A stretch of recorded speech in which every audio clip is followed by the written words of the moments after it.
Osmanthus wine tastes the same as I remember.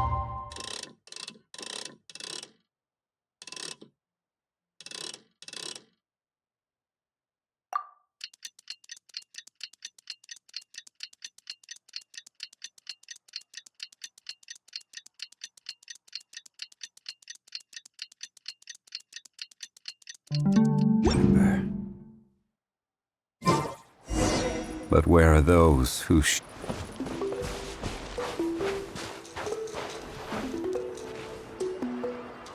feels like a whole new Paimon after those 2 days in the hot springs. The Abyss kind of threw a wrench in our relaxation, though. Still, spending time here really has felt like a vacation. The Kaholasaurs are so nice and so fun to play with. Their bellies are super bouncy. Oh, and Atea's snacks were so delicious. She gave Paimon some for the road just this morning, actually. Yelling at some kids who got caught throwing stones in the hot springs, so not much has changed since we first met her. Hey, you guys. Sleep well last night? Yep, this area is so nice. Glad you like it. I was thinking of taking you guys out to do some sea fishing. Later tonight, we can eat whatever we catch. Fresh fish is absolutely delicious right off the grill. Hey, Moalani! Yeah? What do you need? The team sent out to fight in the Night Warden Wars has returned. And Kachina? Is she back as well? Kachina fell in battle. But don't worry, the team was victorious, so the Rite of Resurrection will be held in the stadium soon.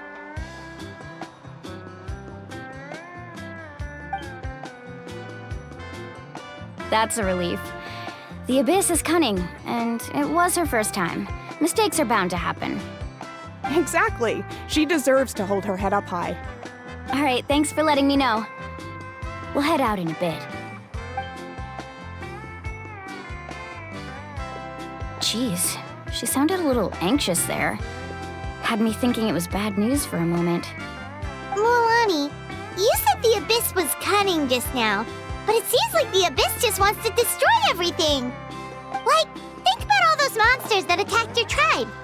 If there really was some sort of cunning plan, wouldn't it make more sense to send them to attack Kachina and her small team? Not that Paimon wants them to be in any more danger, it's just... Relax, I get it. The Abyss is difficult to understand, that's for sure. At a glance, it certainly seems like the only goal is total destruction. The Abyss isn't a living entity after all, so what capacity for logic or planning could it possibly possess? But through our long history of fighting the Abyss, we've realized things aren't quite so simple. 500 years ago, the Abyss invaded Teyvat. You know about that, right? That's right. Khaenri'ah suffered greatly during that time. But so did every other nation in Teyvat. And Natlan was the worst affected of all. It took the combined efforts of the then Pyro Archon and heroes from every tribe to finally repel the Abyss. Even so, the effects of the invasion lingered for hundreds of years, only able to be reversed little by little. Our tribe's waters were contaminated. The Children of Echo's territory was overrun by dangerous sludge surging from underground. Unrelenting black winds tore across the lands of the Flower Feather clan. It was like each disaster was designed for a specific tribe.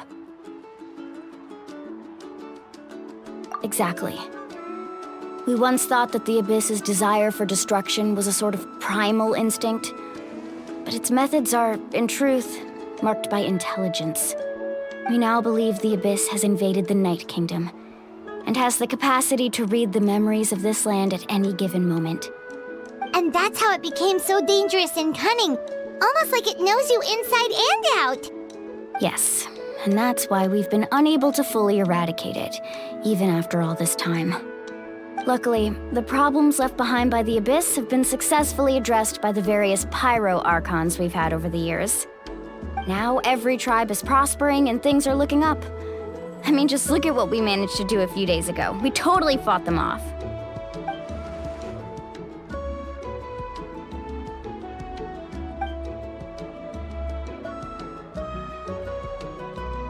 You must have had to sacrifice a lot to get to this point.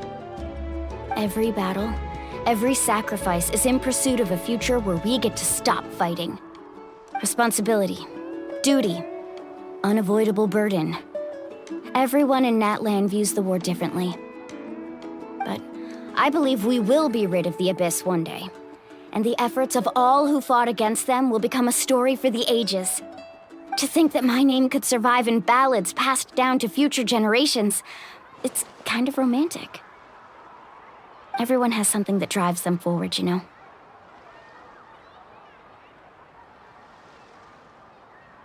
We have to. Not only for ourselves, but for our future. Anyway, let's head to the stadium. Our fishing trip can wait until Kachina's back with us. The sea's not going anywhere.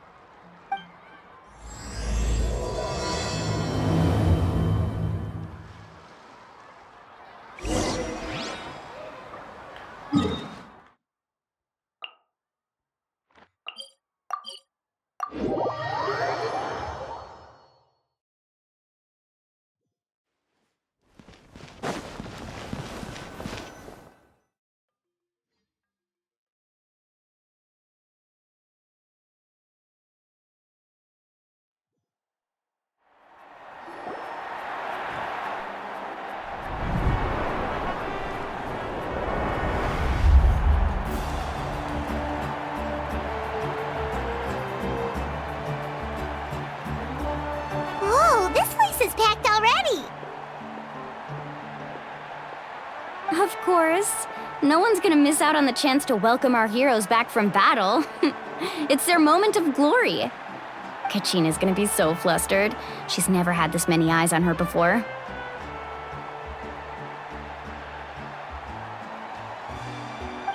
Yeah, she doesn't seem like the kind of person who likes being the center of attention. Looks like I'm just in time. Kanich, you're here! Yeah, a commission ran longer than expected, but I made it. I heard about the incident with your tribe, Mualani. Is everyone all right? Yeah, it's all taken care of. Our new friend here's got some tricks up her sleeve, by the way. She's just as strong as Kachina made her out to be. Hey, look! Is it about to start? That's right.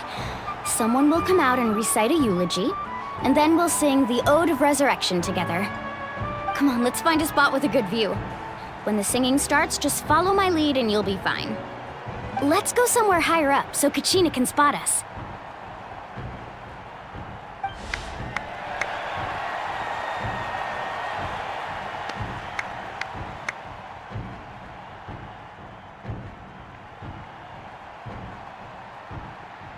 Warriors of Natlan, heed the call of life. We are the inheritors of memory and legend. Those who grew alongside sun and wind. Those who forged our own destiny and future. That is Natlan's fire, the lifeblood of our nation.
I could not find Kachina within the Night Kingdom, or locate her ancient name. What? What does that even mean?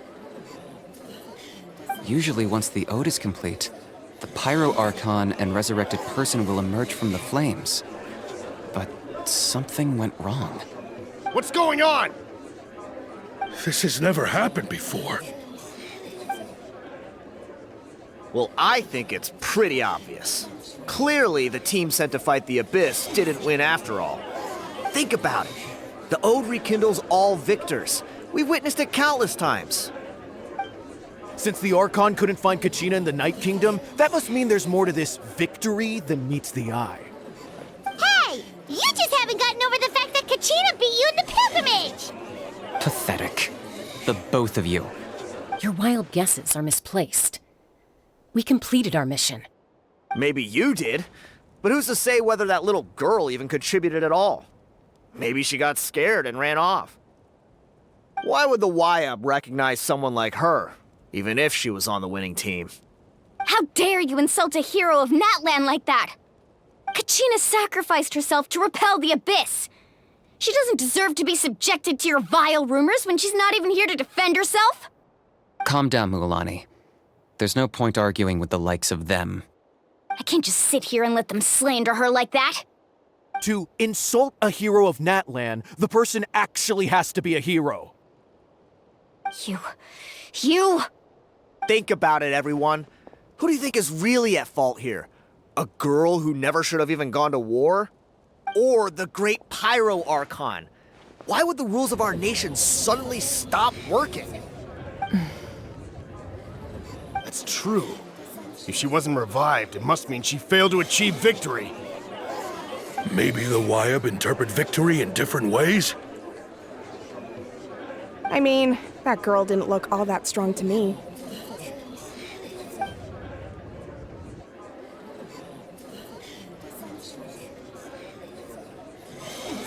Kachina wouldn't have run! That's not like her at all!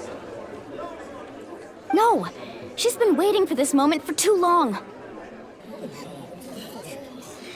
No matter how daunting the situation, no matter how scared she might feel, she's always the first person to stand up and face it head on.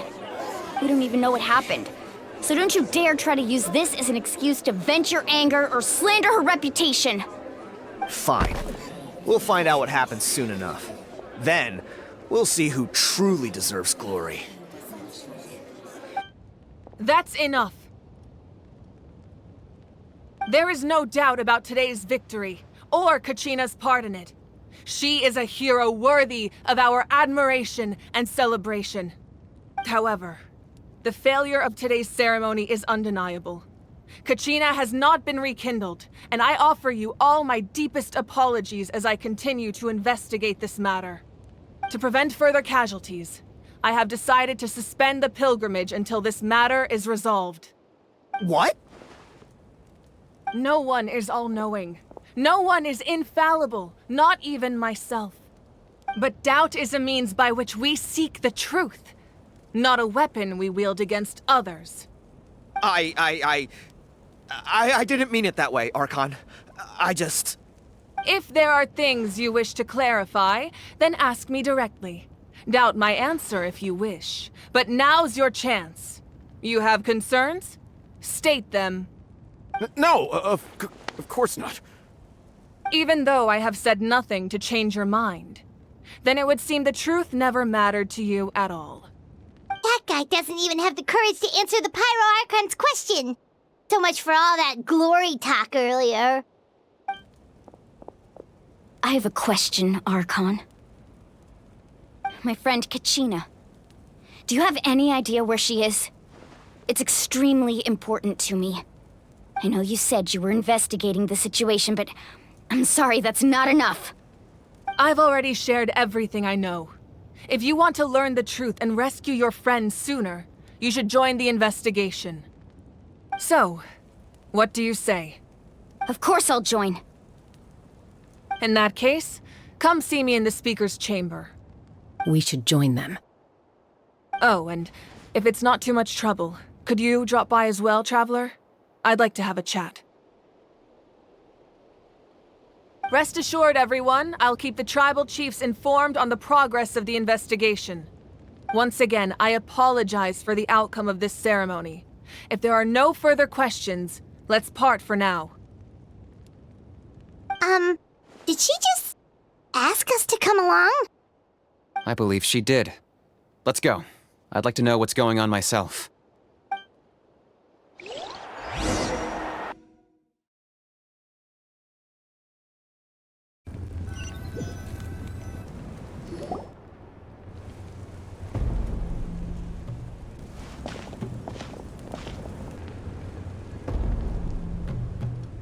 The situation is urgent, so I'll get straight to the point. Kachina is undoubtedly a hero of Natlan, and I'm deeply sorry this happened to her. There's been unrest in the Night Kingdom, but I don't know what's causing it. As a result, I've been unable to track down her location. Until we find and address the cause of the unrest, the Ode of Resurrection will continue to be ineffective.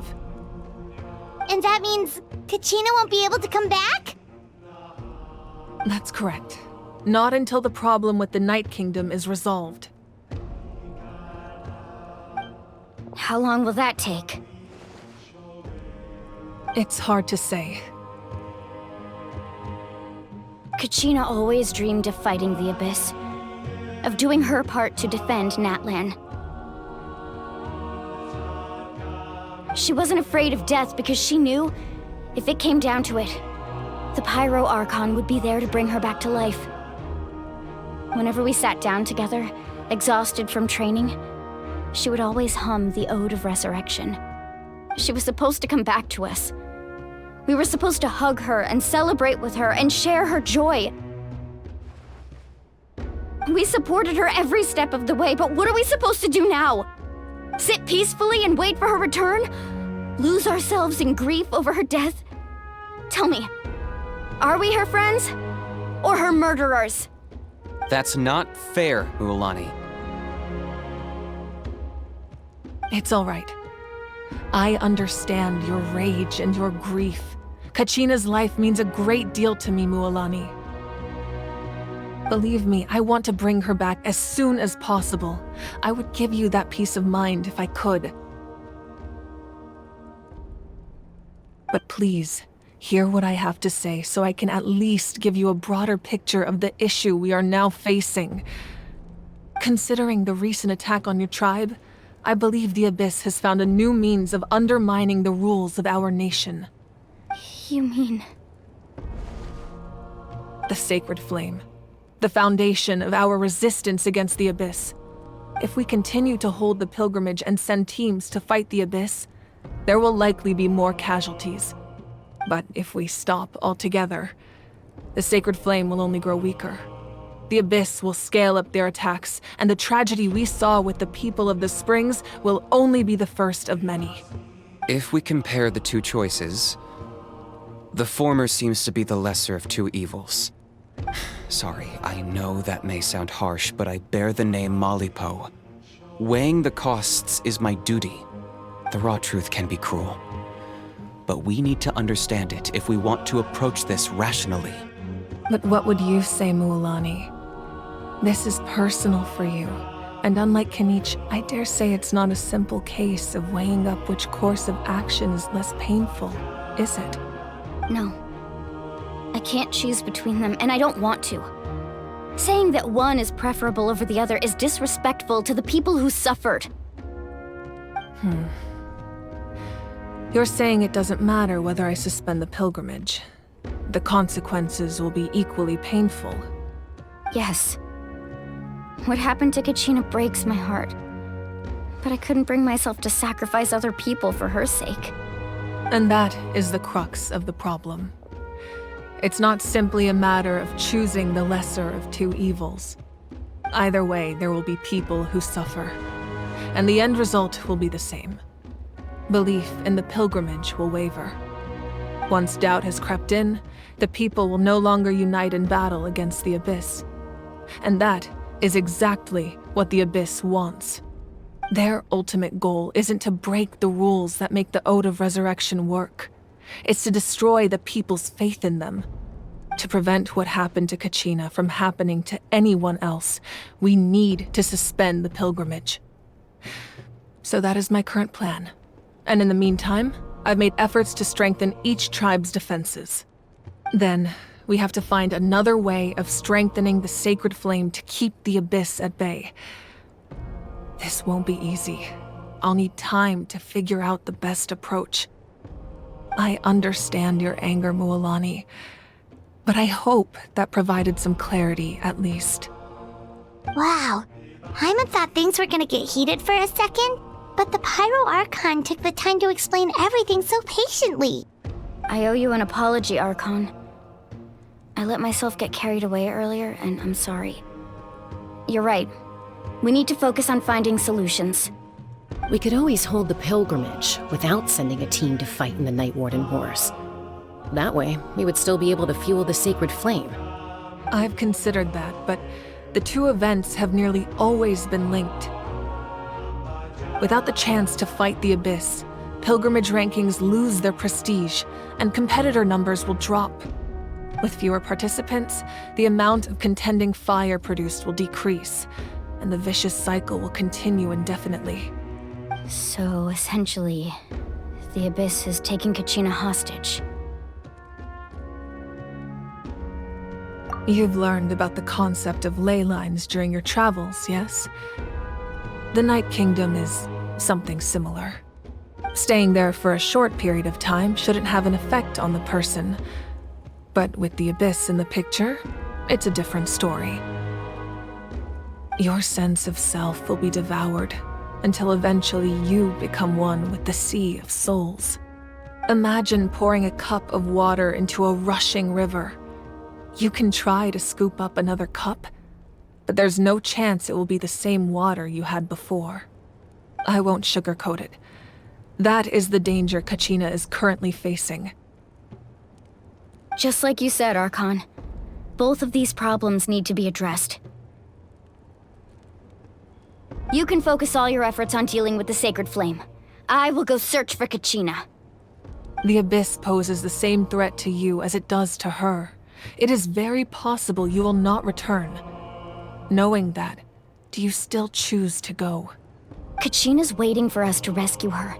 That's all that matters. I failed to protect her during our campaign, but I can make it up to her now. I choose to go as well. Traveler? What do you think? Understood. Then I'll support you in any way I can. The Masters of the Nightwind have a technique that can extract an ancient name from the ley lines. If we can find Kachina's ancient name, I can use the link between them to pinpoint her position within the Night Kingdom. Then comes the hard part. You need to visit the Night Kingdom in person and rescue her. But isn't the Night Kingdom a land of souls? Can we even go there? Under normal circumstances, only the consciousness can enter. But there is a way to go there in person. However, know that the Night Kingdom will attempt to repel you, and the Abyss certainly won't leave you be. That's fine by me. Same here. Fighting the Abyss is nothing new for me. So, Hyman's the only one who's scared? Well, if you're going, Traveler, Hyman's going too. Lali of the Masters of the Nightwind once created an artifact that can be used to communicate with the Wayab. We call it the Spirit Speaker Stone. It was originally used as a ceremonial artifact wielded by the tribal chiefs, but that spiritual quality also means it can be used to search for an ancient name. That was the artifact I delivered to the Scions of the Canopy a few days ago. Didn't think I'd be hearing about it again so soon. Thank you so much for your help, everyone. Your thanks are unnecessary. I will offer you whatever aid I can, but your fellowship and courage are what will truly decide the success of this operation. Besides, you're the ones helping me. I can only focus on one thing at a time, after all. Traveler, I certainly didn't expect our first conversation to be so serious. I've heard all about your accomplishments. Ever since you arrived, I've been hoping to meet you and offer you Natlan's highest level of hospitality. Why? Why? Is that not what happened in the other nations you visited? Yeah, things were pretty complicated at the start. And, in the middle. But our reputation's solid nowadays. That's more like it. After all, I've heard you're someone who transcends fate. Perhaps even more than you can imagine. But we can talk about that some other time. Ideally, this would be the perfect night for a drink and some musical ambiance. But there are important things to be done. Oh, I almost forgot. Atea was wounded in the fight against the Abyss. She wanted us to give this to you. It embodies fond memories and my strength of will. That's what she asked us to tell you. She said you'd know what that means. I didn't think this day would come so soon. The flames of her life force. I can feel them flowing within the talisman. If things were different, the two of us could have enjoyed the hot springs together while she gave this to me in person. We're supposed to be hot spring buddies after all. But don't worry. This talisman means a great deal to me. I'll take good care of it, and once this is all over, I'll pay Atea a visit.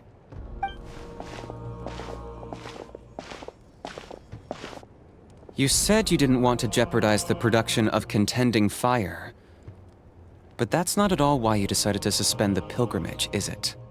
You're right.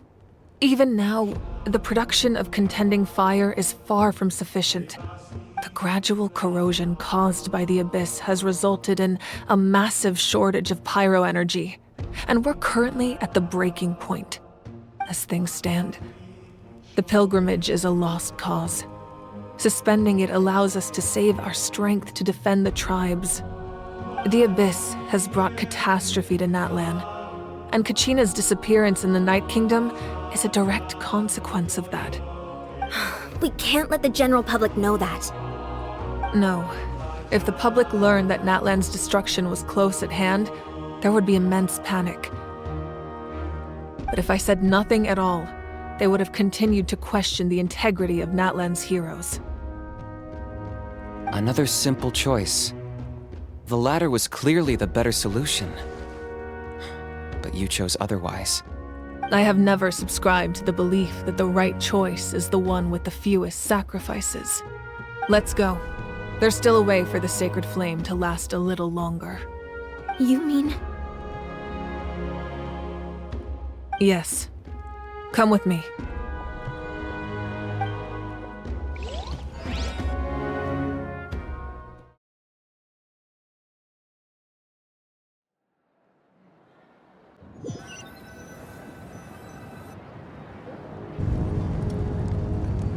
The sacred flame must never go out. Not only does it strike fear in the Abyss, but it's also the pillar of Natlan's stability. So until our heroes are ready, I will sacrifice my power to keep it burning. But that can only last so long. I think we should focus on the remaining ancient name-bearers. Don't let desperation cloud your judgment. Those chosen by the Wyab have already embarked on their destined path.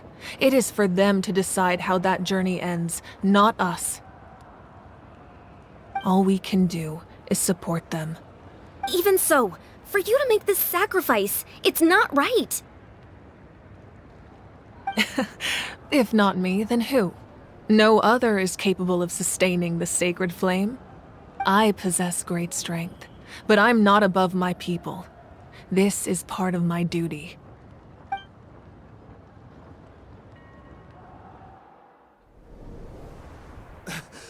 Archon, it's the Fatui!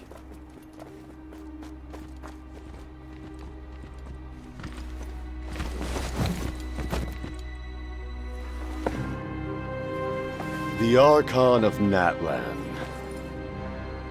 A force to be reckoned with. The secret of the ley lines is no secret to me. Long have they been destined for ruin. And since the oath made 5 centuries ago remains unfulfilled, what use is the Gnosis in your hands? I don't know what you mean. But it sounds like this is about more than the Tsaritsa. In times of crisis, someone must pick up the mantle of salvation. Your plan has reached an impasse, and now it falls to me to create new rules for Natlan. But before the dawn of a new age, the old must be destroyed.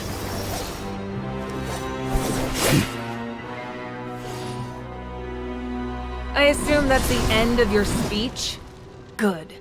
People like us? Let our blades do the talking!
Masters of the Night Wind. Send word. The captain and his followers must be apprehended.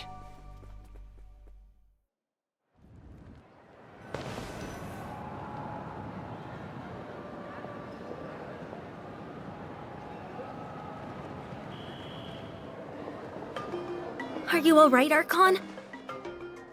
He was a formidable opponent. Exactly what I would expect from the first of the Fatui Harbingers. I never imagined someone could match you in combat. If the Tsaritsa sent him here, why would he bring up what happened 5 centuries ago? Yeah. And how much does he know about Natlan? The Harbingers are all driven by their own personal goals. The only purpose that unites them is collecting the Gnosis. But I'm sure the captain has his own reasons for being here as well. Whatever his motive, we should shift our focus to the Fatui. If they attack again, and we're not prepared, we're done for. No, we're running out of time. The wound I inflicted should hold him back and weaken him for the time being. Besides, I'm sure you noticed, the power that came to his rescue just now came from the Masters of the Night Wind. In other words, there are traitors among us. Not necessarily. This could prove to be a very valuable turn of events. When we exchanged final blows, I sensed an unusual presence within him. I'll need to investigate further. Kenichi, go to the Masters of the Night Wind and look into who could have aided the captain. Speak to Lali. She should know. Of course, I'll head out right now. Do you still intend to... Yes, but fear not.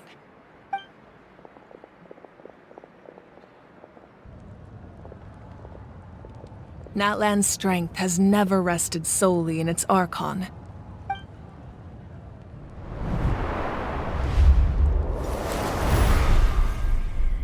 Together we foresaw the only path that leads to our nation's future. We must trust in that vision now.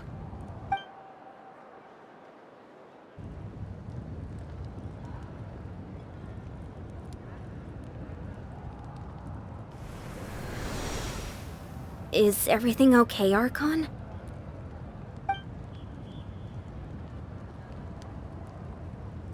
Completely fine. Just lamenting the fact that I never got a picture when I could still turn my hair into flames. Too late now.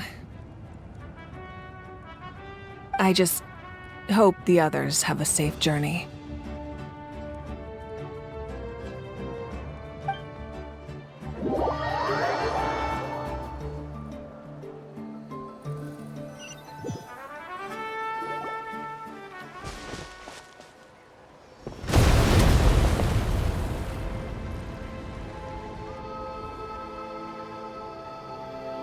What's happening at the stadium? Did something explode? It feels like the Archon unleashed her power. She must be fighting a formidable opponent. Should we go back and check what's going on?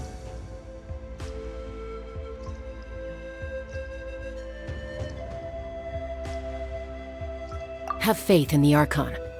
She wouldn't lose in a one-on-one confrontation. Once we find Kachina's ancient name, we'll head right back. Okay, let's just keep climbing. Emon really hopes nothing goes wrong.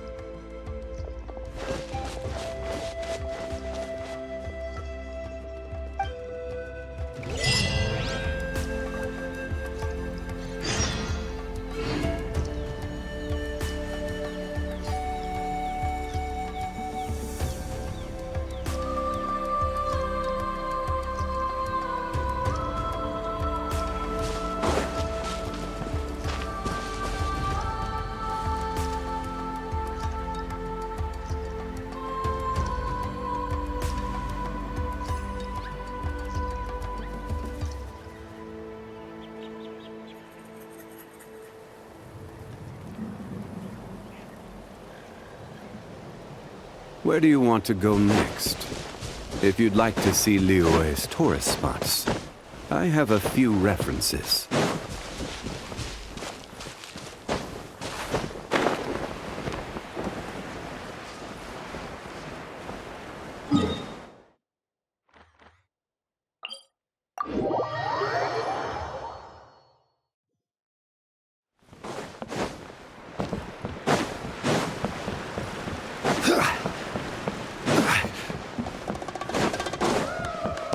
That's Waina, the tribal chief. Let's head over to him.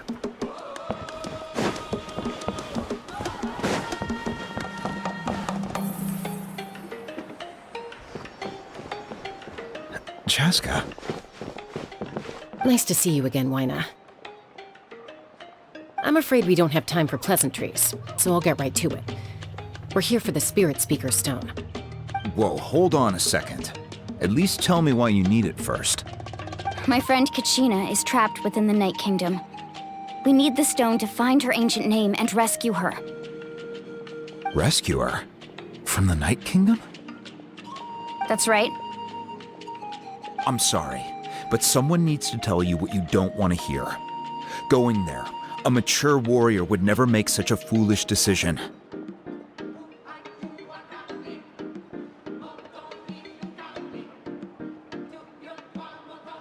The nature of battle is unpredictable. You never know how it's going to end.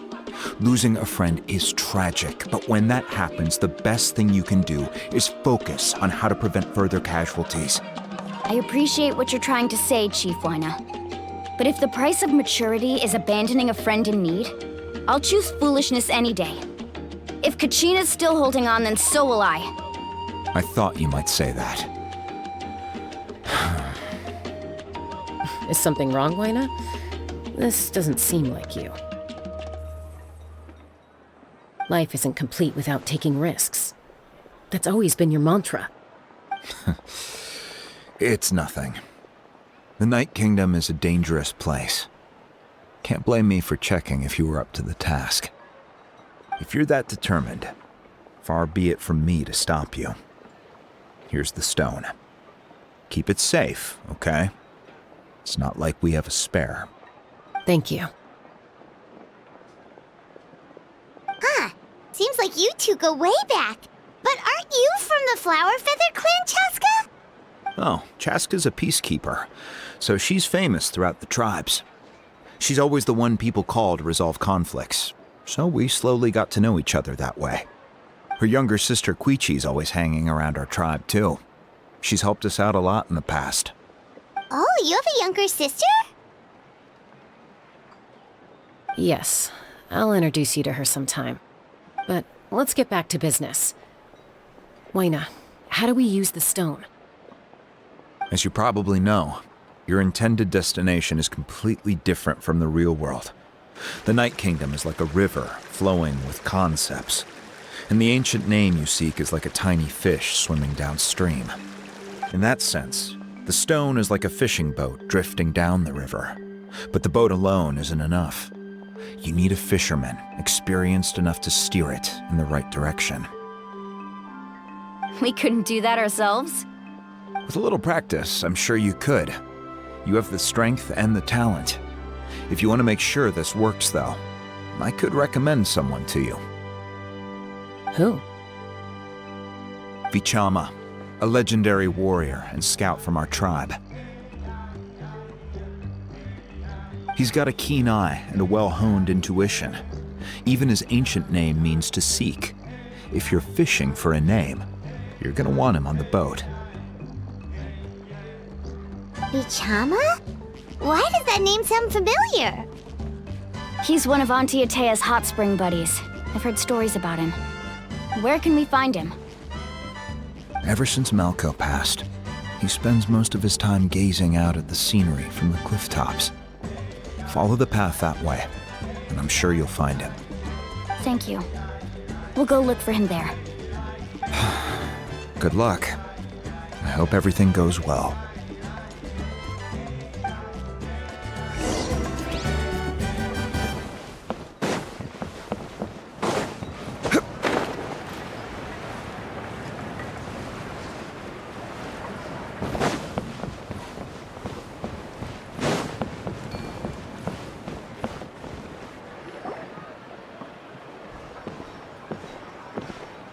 Someone admiring the scenery from the cliff tops.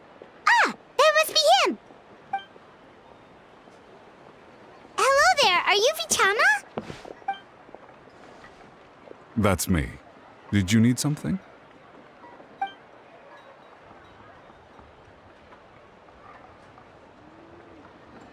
What? You're saying you can bring someone back from the Night Kingdom? How is that even possible? No, if you really think about it, anything's possible in that kind of place. But that would mean... Are you okay? You don't look so good. Everything's fine. I'll help you, but I do have a small request.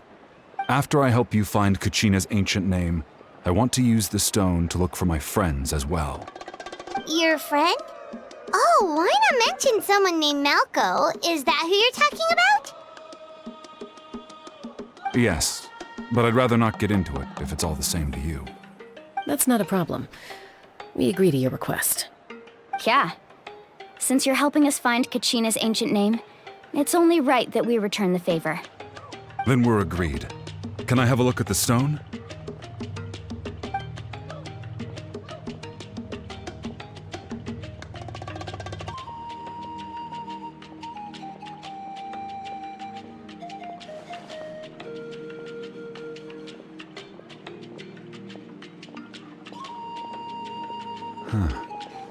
I see. From what I can tell, it functions almost like an abyssal pylon. Both connect the Night Kingdom to the living world. Once the connection is established, the abyss will come surging through the opening like a predator honing in on the scent of blood. So we have to be sure not to use it in a tribal settlement. Wow, you got all that just from looking at it? I just picked up on the basics, really. I still have no idea why it works. You said someone named Lali invented this. They must be a genius. I'll go find an open area and start setting things up. In the meantime, I need you to get 2 things for me. We'll go right away. What do you need? First, I'll need some hook ropes. Pretty much every store around here carries them, so no need to go anywhere special. Oh, and I need to build a net out of them, so make sure you get a good amount. Wait, are you saying you're going to use a real net to catch Kachina's ancient name? How does that work when one's tangible and one's not? By creating something tangible in our world, like a net, we can create a connection to a corresponding concept in the Night Kingdom. Basically, I'm going to use the concept of a net to catch something equally intangible, an ancient name. Oh, I see. What about the second thing you needed? Right. I need 2 chunks of obsidian. Once we bring the ancient names into our world, we'll need a place to store them. Normally, you can only get obsidian from the Children of Echoes, but I heard there's a traveling merchant from that tribe around here somewhere, so maybe you can try your luck there. Gotcha! All right, let's split up. See that clearing? Let's meet over there when you're done. Oh, and you can send someone with me if you want. In case you're worried I might take the stone for myself. What do you think, Chaska? There's no need. Lena spoke highly of you. That means you're trustworthy. I appreciate it, even though that doesn't mean much to me anymore. Anyway, it'll take some time to set everything up, so no need to rush. I'll see you in a bit.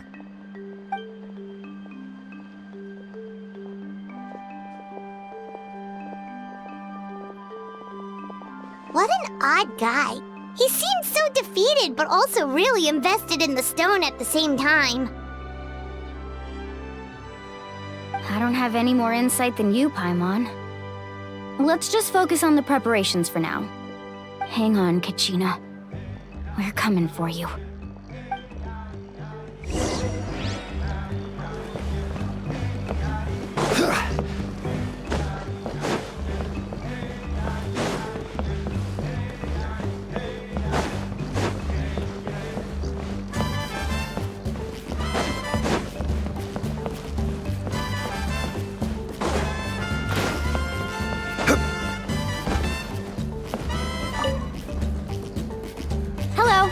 Do you have any hook ropes for sale?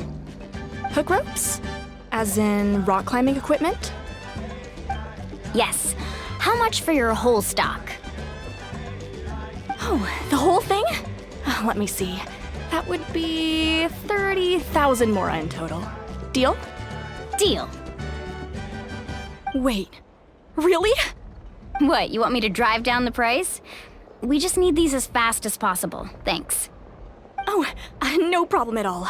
I'll even pass along some information on the house. These ropes are usually used by rock climbing enthusiasts. If you want to learn, Roka's the person you want to ask. All right, that's everything. Here you go. Now we need the obsidian. Let's go talk to the traveling merchant Bichama mentioned.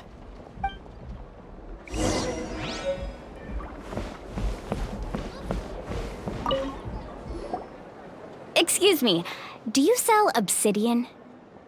Why, yes. I've got a chunk for sale right over there. Perfect. Is that the only one, though? We actually need 2. That might be tough. Tell you what, I'll take a look through these boxes over here, and we'll see what we can find. Thank you so much. We'll wait here.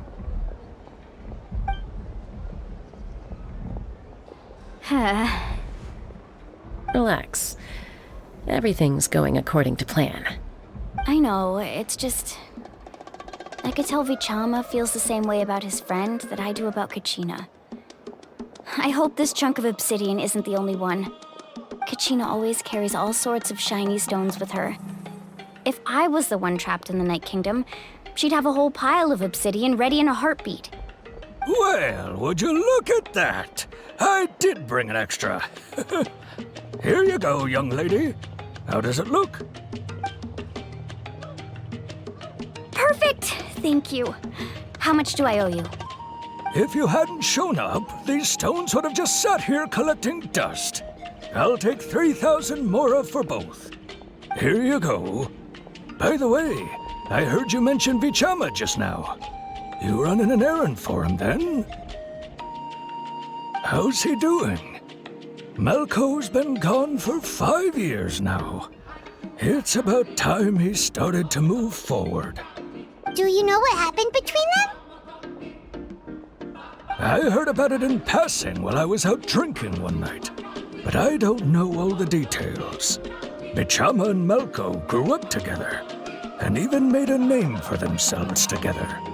Malco was an amazing fighter, capable of knocking out multiple opponents in a single hit, while Vichama excelled at scouting and analyzing the battlefield. The two made an excellent team, and managed to beat back the Abyss several times. 5 years ago, they both emerged triumphant in the pilgrimage, and were placed on the same team to fight the Abyss. But on the eve of battle, the Abyss launched an attack on their tribe, and Vichama suffered an injury to his leg while attempting to rescue someone. Then what happened? The team agreed that he couldn't fight the Abyss in his condition. Vichama didn't argue. He knew going to the front lines with an injured leg would make him a burden in battle. So they raised the issue with the Pyro Archon, and she agreed to let him stay behind. It's just, Malco and the others ended up facing hordes of abyssal monsters in numbers that far exceeded anyone's expectations.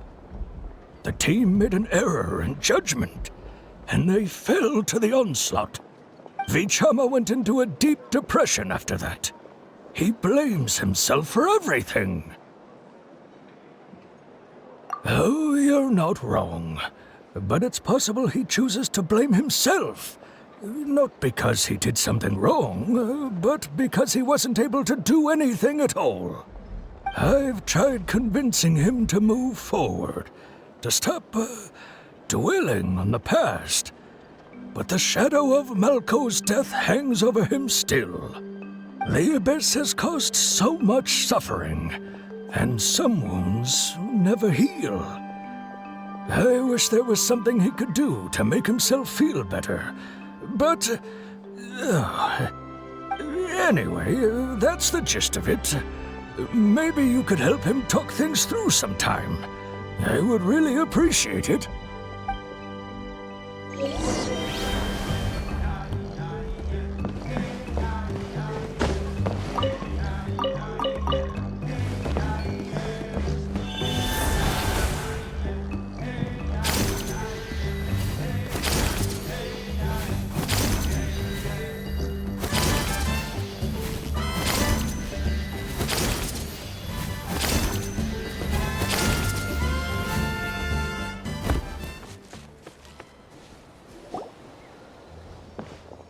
Did you get everything? Yep, it's all here. When do we start? I've made all the necessary adjustments, so we're good to go. As agreed, I'll help you find Kachina's ancient name, and then you return the favor. Go ahead.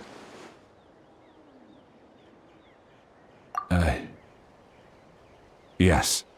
After Malco fell, I scoured the battlefield to see what happened. It turned out he wasn't bested by some impossibly powerful foe. He was dragged to his grave by the sheer number of enemies. If I had been there, I would have been able to sense the danger. I could have warned them not to advance. I've always blamed myself for what happened. But when you told me about Kachina, I realized there's a chance Malco might also be alive, fighting for survival in the Night Kingdom. But that happened several years ago, right? The Pyro Archon said all life within the Night Kingdom eventually becomes one with the Sea of Souls. There might not be much hope, but I still have to try. Malco and I promised each other, even if we never managed to root out the Abyss for good, we would fight together until the end. All right, let's get to it. I'll start searching for the conceptualized version of Kachina's ancient name. If you see any fragments scattered around the area, please collect them.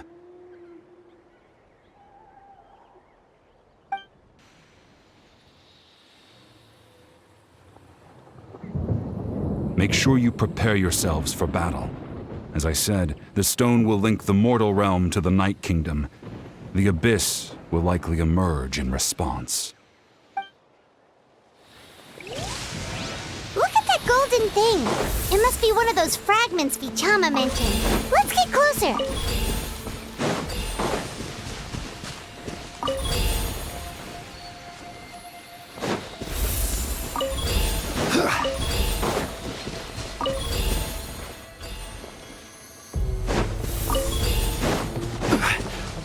Whoa, monsters incoming! Watch out, everyone!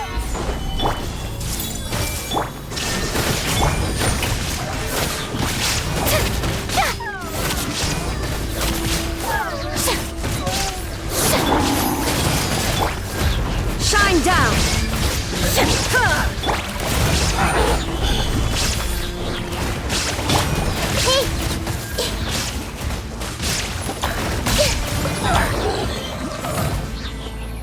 How much longer, Vichama?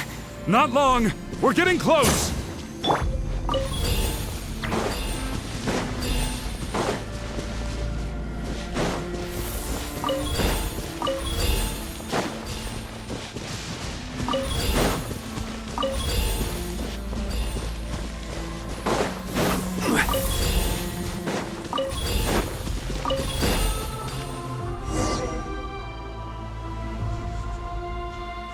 Vichama!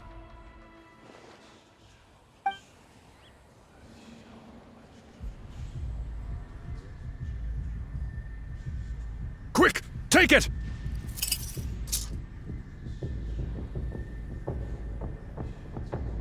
I found Kachina's ancient name. Hang in there, Malco. Just a little longer. Something's not right. The power of the Abyss is getting stronger. The Abyss is corroding his body. Vichama, you can't keep going. You'll die. I should have died 5 years ago. I just need a little more time. Please, I'm almost there. Thank you.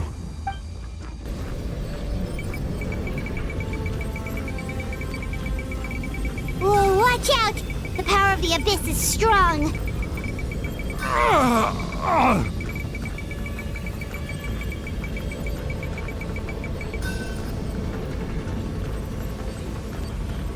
This power. Hanging in there? Malco.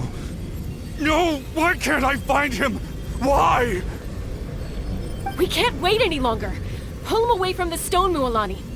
I already tried, but the power of the Abyss has him in a chokehold.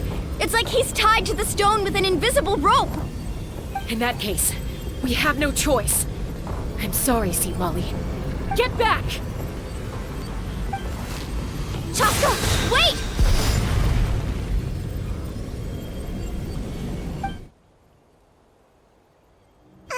Ouch! What happened just now?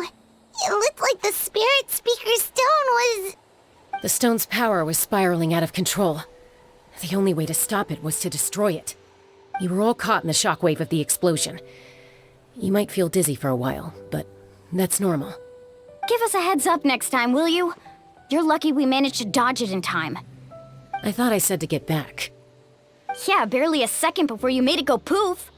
Not everyone has your reflexes, Chaska. We were this close to getting dragged into the explosion. Okay, I'll be more careful next time.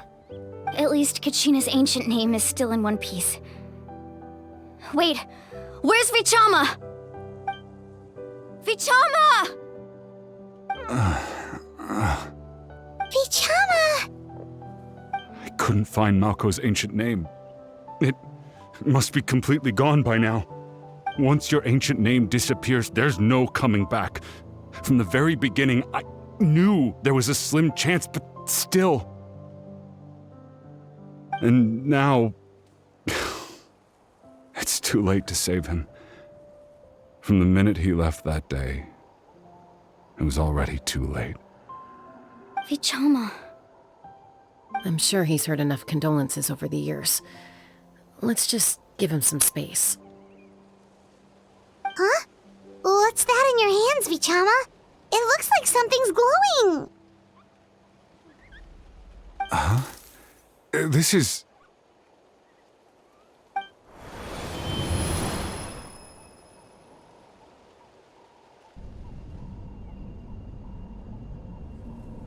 Hey, Malco.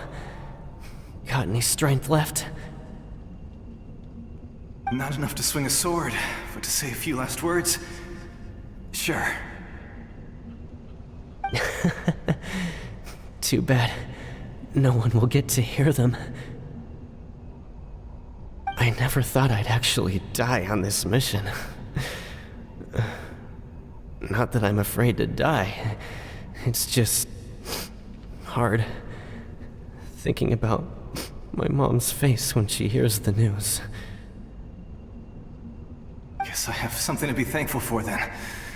My parents died a long time ago. They won't have to mourn me.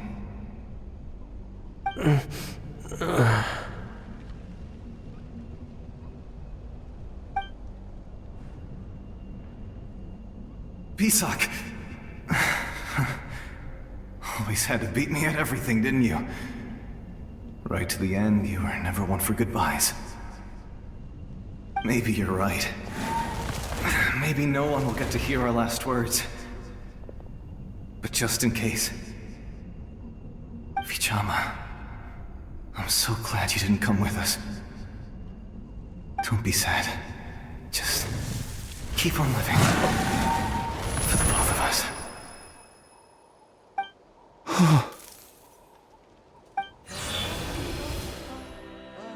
Was that a memory? Seems like we were able to salvage something after all.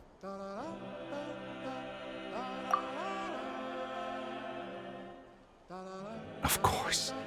Seeing him, hearing his voice again, it makes me unbelievably happy. But it also brings with it an even deeper pain. A deeper pain? Why? Malco was always the type to put on a brave face.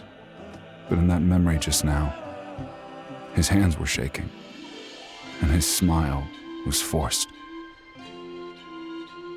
For all these years, I regretted not being able to fight alongside him to the end. And now I know, at the end of his life, he was thinking the same thing. Vichama. I'm fine. Actually, I heard Chief Wyna wasn't really on board with your plan to go to the Night Kingdom. When you asked for my help, I hesitated too. I knew helping you find your friend's ancient name meant leading you one step closer to danger. But I also understood why you had to try. Everyone has regrets in life, but not everyone gets the chance to make up for them. Once allowed to fester, guilt strips us of our most valuable qualities as warriors. In that sense, we might as well choose the braver path from the very beginning. If I could do it all over again, I would have followed Malco to the front lines no matter what. Even with an injured leg, there were still things I could have done. That way, even if the outcome stayed the same, I still would have fought alongside him to the end. There are critical junctures in life, and if you don't seize the chance to act, there's no going back. That's something I had to learn in hindsight, but you're still at the crossroads of your journey, so I hope you can walk away without regrets. Thank you, Vichama. I feel even more determined now. Kachina will come back to us. I'll make sure of it. I promised I would find her, and I intend to keep that promise. That's good to hear. Strange. My body, it's... Once abyssal corrosion enters the body, a portion will fuse itself to your internal organs. Even though the Traveler possesses powers of purification, the corrosion can never be fully eradicated. Thanks to her, though, you are only briefly exposed. Slowing your breathing and controlling your emotions should help you keep the symptoms in check.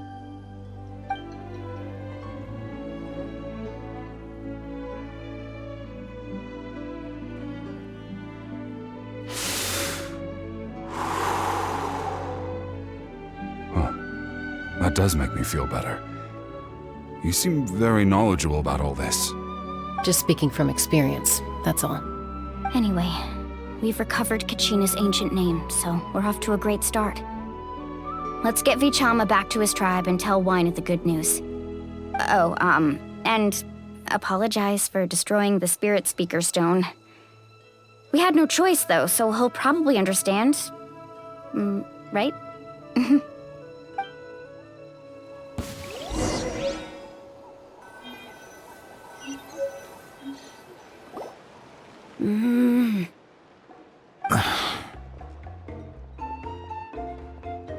Koichi, are you really gonna just stand there like that?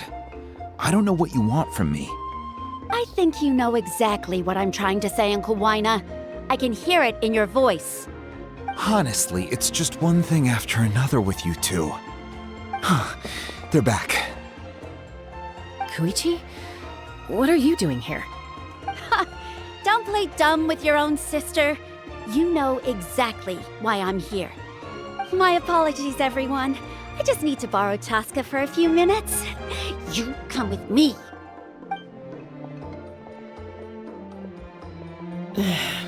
I'll be just a moment.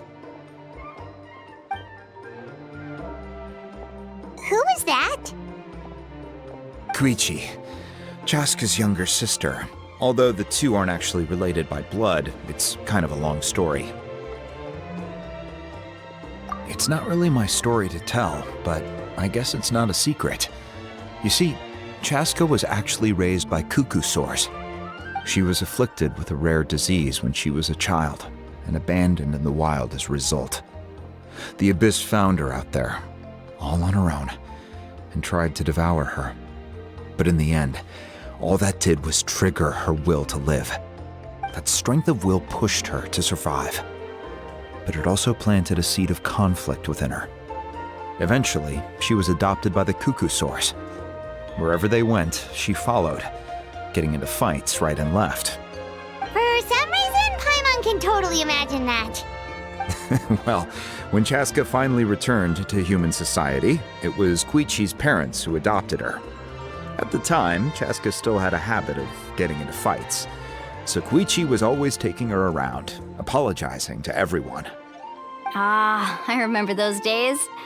One of those fights was definitely with me. But, you know, kids. You're fighting one minute and your friend's the next. Eventually, she found a way to rein in that desire to fight. And now she's who people call to resolve conflicts. She's known as the Peacemaker. It sounds like she still argues with Koichi, though. Don't siblings usually stop fighting when they get older?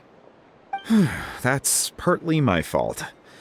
Koichi asked me to stop Chaska from doing anything dangerous, but you probably know by now, once Chaska makes up her mind, there's no changing it. Oh, I get it.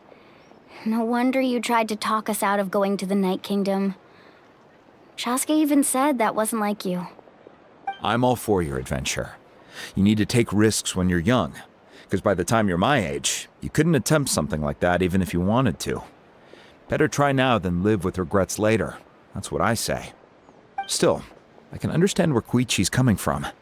In the end, nobody wants to sit back and let a loved one put their life on the line.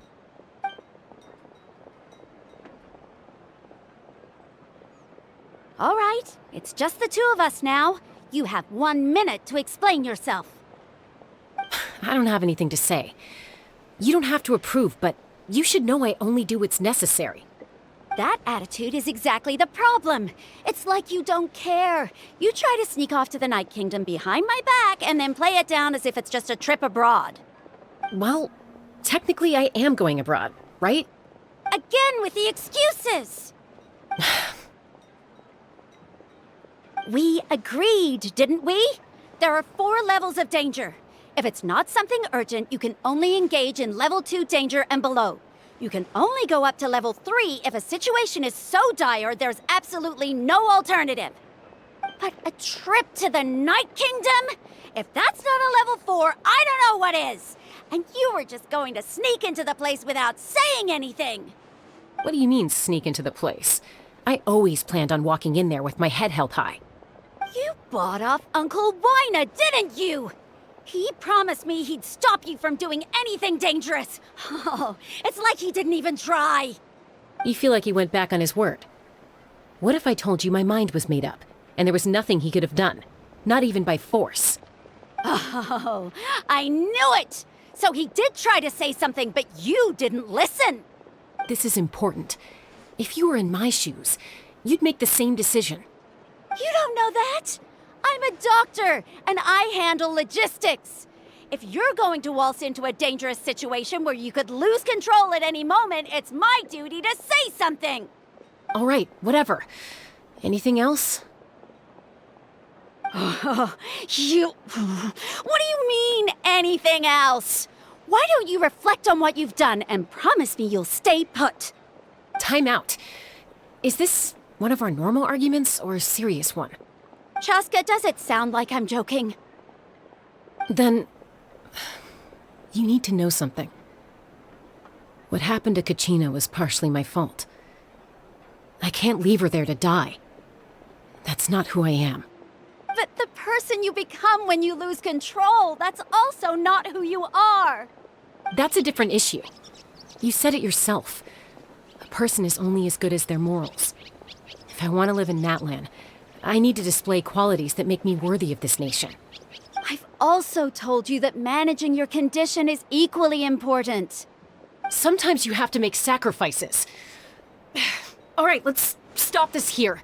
If we keep going, I might actually have to get serious. And I think Wina prefers his roof attached to his house. Is that a threat? That sounds like a threat to me. Koichi! Younger sisters are supposed to listen to their elders. So, you're really going to go, no matter what I say? I'm supposed to be your sister.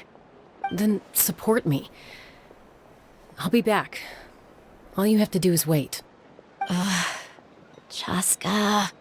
So, that's it. Why'd you have to turn out to be so darn annoying?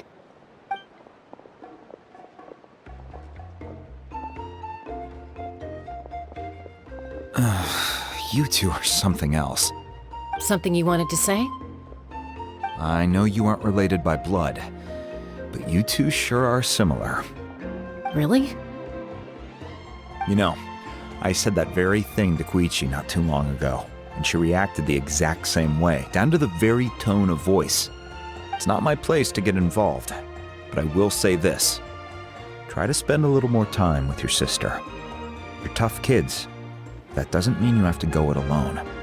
Thank you. Anytime. All right. If you're done with the Spirit Speaker Stone, you might as well hand it over. According to Kinich, it's an important ceremonial artifact, so it'd be safer to keep it with me. About that. If only Tone Bard was here, he could have repaired it just like the Holy Liar.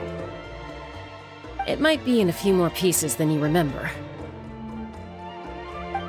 Huh?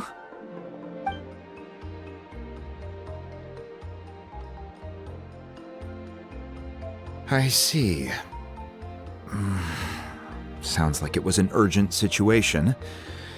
If someone's life was on the line, then you had no choice. Still, Citlali's going to be a nightmare to deal with now that you've broken her stuff. I'll explain everything to her later. Stay safe out there in the Night Kingdom, okay? I'll wait here for your safe return.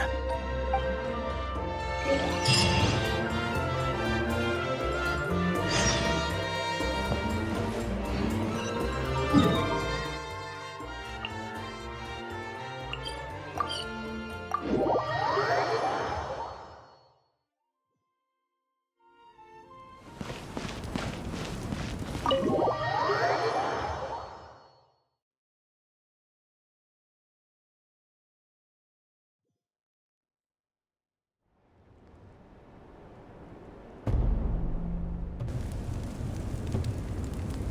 back! We found Kachina's ancient name, too! Well, it's fairly complicated. Let me give you the condensed version. The Fatui again? We can't go anywhere without them causing trouble. But what if the Fatui finds out you've lost your power? Won't they try to take advantage of the situation? That's why it has to be our little secret. No one else can know, or we're asking for trouble. Look, I wish I could offer you some sort of consolation, but I won't lie to you. With multiple factions closing in, there's nothing comforting about the situation we're facing. Still, all you need to do is focus on your goal. You can leave the complicated matters to me. I can also step in on the Pyro Archon's behalf. There's a limit to what I can accomplish, but I'll help you however I can. There's no need to be so modest, Yan-san. Your incredible strength has long been a well-known fact. You're the pride of your tribe. Archon, I'm sorry about before. You have so much on your plate, so much that you have to worry about. But all I could do was focus on my own feelings. You have nothing to be sorry about. We all get overwhelmed by our emotions, myself included.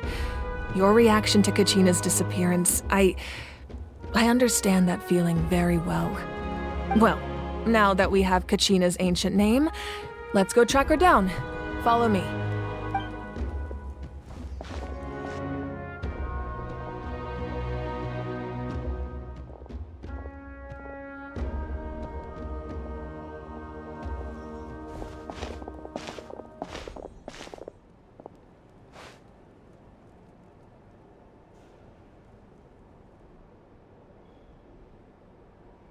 What is this place?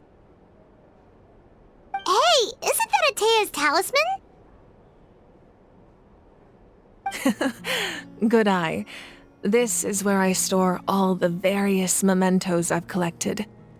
Whoa. I've never seen this place before. There's so many things in here. It looks like there are items from every tribe. Collecting them must have taken a lot of effort. I suppose you could think of it as a hobby of sorts. In Natlan, everyone grows up listening to the stories of heroes, and physical items do a far better job of preserving those stories than our own memory. Now, I still have some preparations to make for the ceremony, so feel free to take a look around in the meantime. If you're curious about an item, I'm more than willing to tell you about its origins. All right, we'll have a look.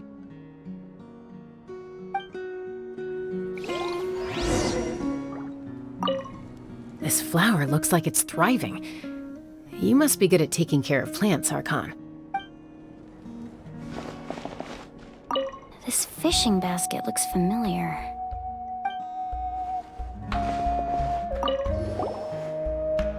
Hey, there's a fishing rod here. It must have belonged to the people of the springs. That's right. It belongs to a legendary fisherman named Matavaru. I have his entire set of fishing equipment, actually. He and I met in a tavern. He told me about a particular kind of giant fish and his meticulous plan to catch it. In his eyes, I saw a hunger and a strong fighting spirit. To him, the sea was the battlefield upon which he staked his honor. So, did he do it? The next time I saw him, he was covered in scars. It turned out the fish he sought had been corroded by the abyss. He managed to kill the fish, but sustained a serious injury in the process, which meant he could never go deep-sea fishing again. Can a fisherman claim victory if he fails to bring back his catch? That's what he asked me in the end. Well, Paimon thinks he won. That was my answer as well. The experience was far more valuable than the prize itself. In the end, he didn't want his tools to go to waste, so he gave them to me. Wait, that means you also know how to fish. Maybe we can go head-to-head sometime.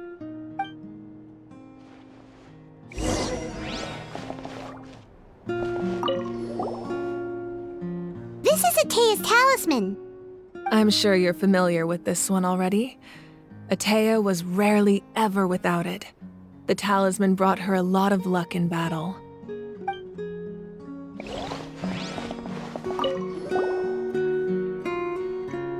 There are so many jars and potions around here. Do they have anything to do with alchemy? No, those belong to the Masters of the Nightwind. They're ceremonial tools used to amplify the ability to communicate with the Night Kingdom and the Wayab. Yamaya is an expert in this field, and she taught me a lot. Even though she appears stoic and serious, she actually has a keen sense of humor. The tools you see here are quite traditional. Her students found them outdated, so she passed them on to me. The contents of the jars aren't all that special. Oh, except the big jar in the middle. That's what she really wanted to give me. Ooh, must be something really cool. What's inside? Grape juice. Huh? It's quite tasty, although probably expired by now.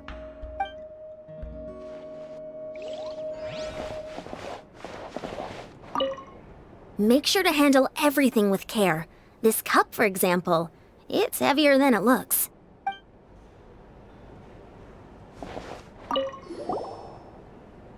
Whoa, that belt is bigger than Paimon's head! The Collective of Plenty are known for their bodybuilding competitions and contests of strength. This belt is a symbol of great honor within the tribe.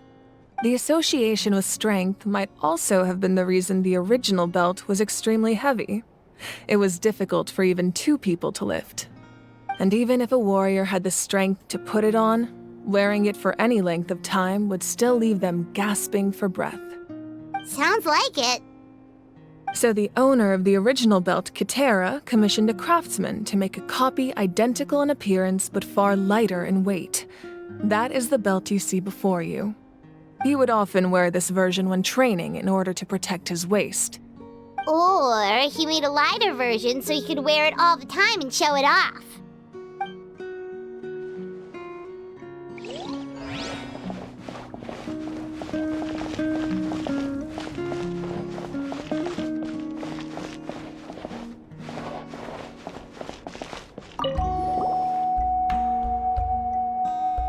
The powder still needs some time to settle, so let's wait a little longer. Well, what do you think of my collection? Do you feel like you have a better understanding of Natlan's culture now? Yeah! If each item represents a different story, seems like Natlan's really been through a lot. Does every item hold a special memory, just like Atea's talisman? That's right. The items in my collection actually serve a similar purpose to the ancient names passed down among the tribes. They demonstrate the true shape of time. The shape of time? Most people perceive time as a linear concept, almost like a straight line that can only move forward. We cannot change the past or predict the future. But there's also a different theory, one that I believe to be closer to the truth. Namely, that the past, present, and future all exist at once. At once? Paimon's not sure she understands. Let's say your journey ended right now. Thinking back on your experience in each nation, which one would you say was the most important? Exactly. Even at the end of your journey, the things you experienced along the way don't cease to exist. They become part of who you are. Take out a portion of that journey, and you would likely make very different decisions, and eventually arrive at a very different destination. The future is the same way. It exists even though it has yet to come to pass. We just lack the means to perceive it. Of course, there are those with the power to foresee the future. They simply call it by a different name. fate. You're quite familiar with that concept, I would imagine. That does kinda make sense. The future hasn't happened, but already exists. Humanity excels at living in the present, but too often we forget the past and neglect the future. While the pilgrimage and the Night Warden Wars lead us to a better future. Only by uniting the people of Natlan across countless eras can we fight back against an enemy as formidable as the Abyss. To come up with such a set of rules, the first Pyro Archon must have possessed a level of insight I can only imagine. That's correct. At first, he was a mortal man with no special power. After he ascended to the Divine Throne, he used it to borrow power from the heavens and establish the rules of Natlan. Namely, a framework through which ordinary people can ascend to Archonhood. By holding the pilgrimage, we're able to determine the strongest among us. And when that person ascends to the Divine Throne, their inner flame will awaken. In addition, the sacred flame will grant them significant knowledge and memory of this land. After all, that's how I came to know everything I just told you. So, it all comes down to the power of the Divine Throne and the rules. Wait, is that a family portrait? Yes, that's my mother, father, younger sister, and the little saurians we raised. I turned a piece of my dad's leather armor into a canvas and commissioned a famous artist to paint our likeness. Your sister is so cute! It looks like the two of you are really close. I'm always having a hard time thinking of an Archon as an ordinary person, but seeing this portrait, it kind of makes sense now. It really doesn't look like there was anything special about you before. Oh, wait, is Paimon allowed to say that?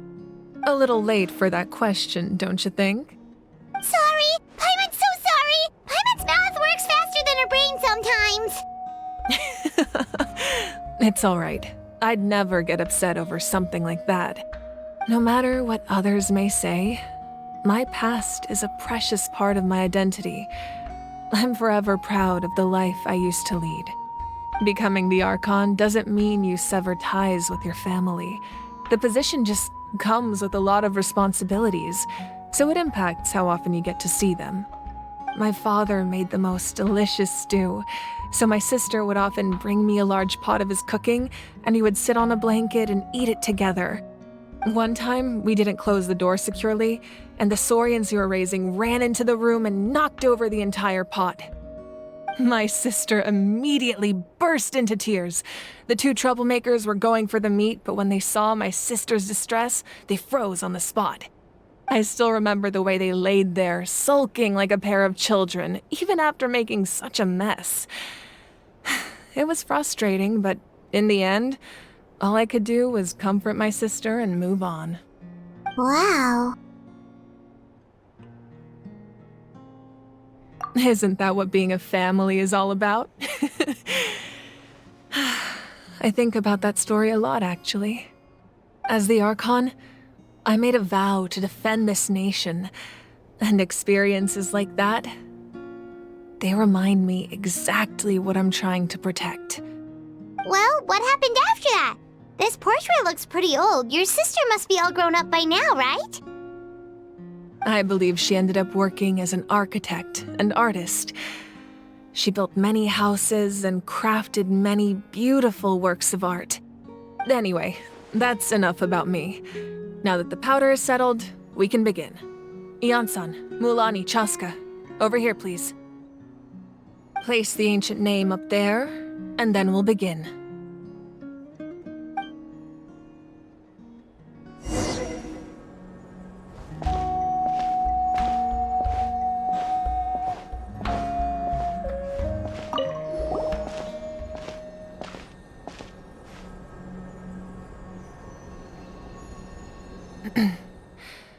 Surely as the echoes of life resound through heaven and earth, so too shall our stories remain eternal. Ancient name, take us to your fated bearer. Allow her to answer our call!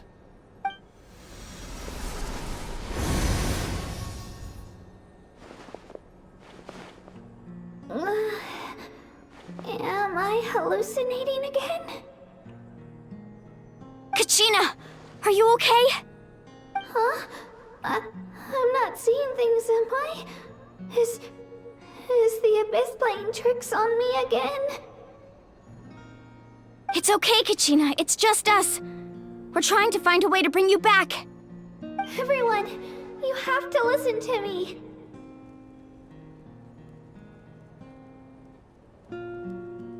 I've been investigating the Night Kingdom this entire time, and I figured out what's wrong. The Wyab is being affected by the Abyss. I was waiting for the Wyab to send me back, but then this really strong monster came in and it almost killed me.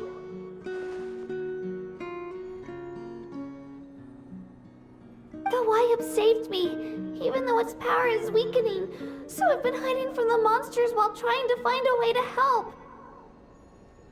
The Night Kingdom has become a huge mess, though. I keep hearing these awful sounds and seeing really horrible things. Don't listen to those sounds, Kachina. The Abyss is trying to strip you of your sanity. All you need to do is stay safe and wait for us.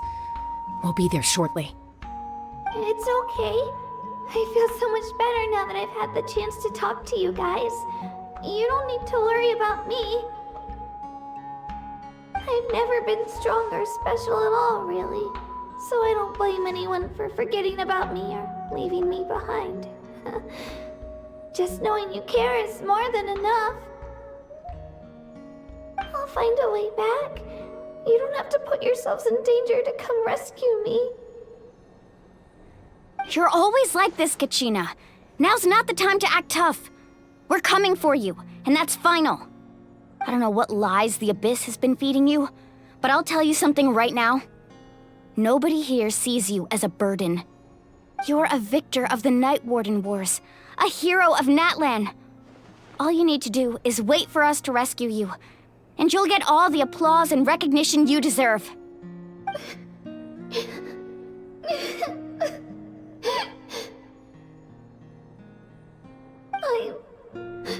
I'm really scared.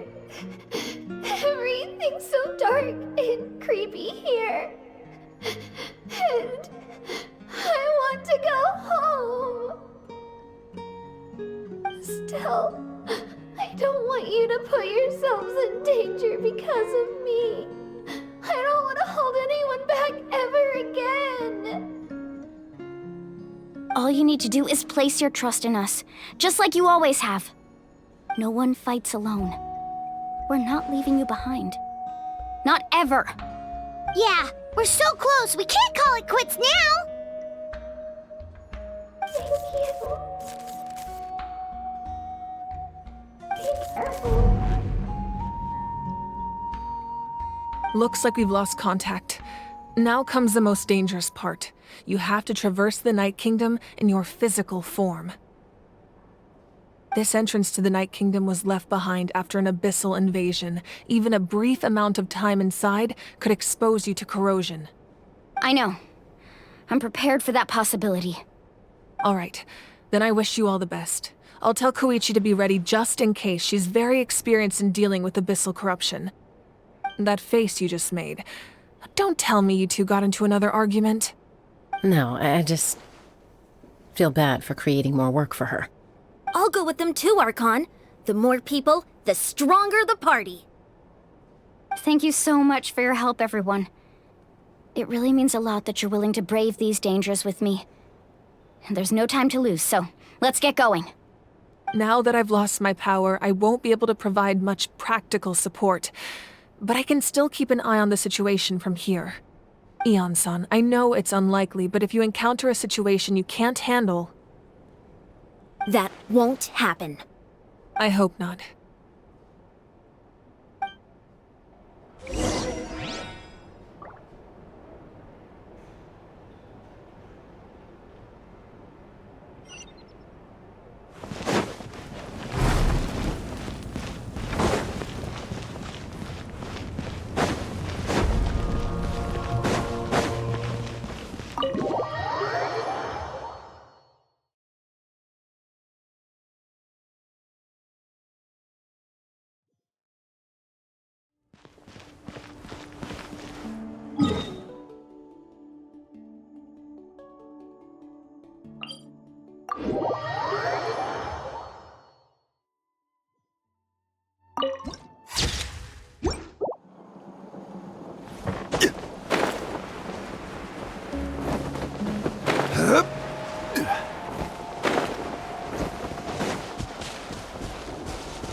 So we're underneath Natlan right now? It looks nothing like Paimon was imagining.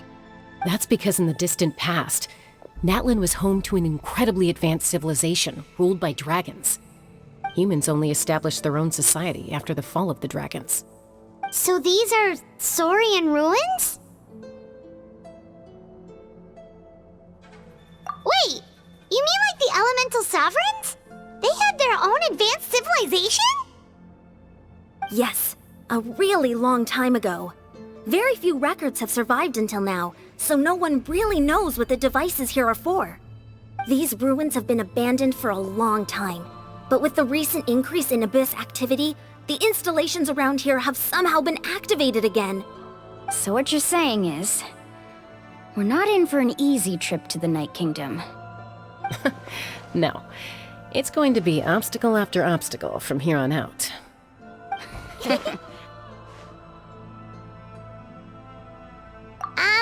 Why are you all laughing like that? It's creeping Paimon out. It's the pre-adventure excitement kicking in, right guys? Of course. I'm eager to get started. Then let's go. We won't let anything stand in our way.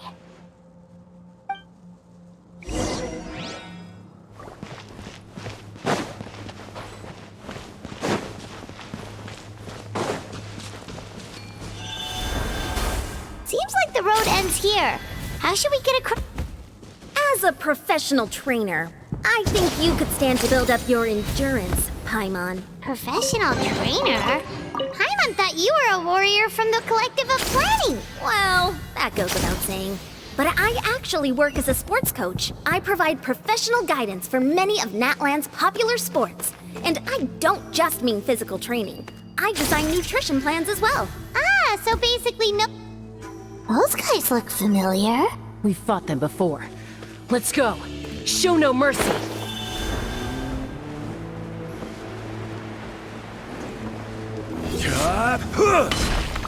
Stabilize!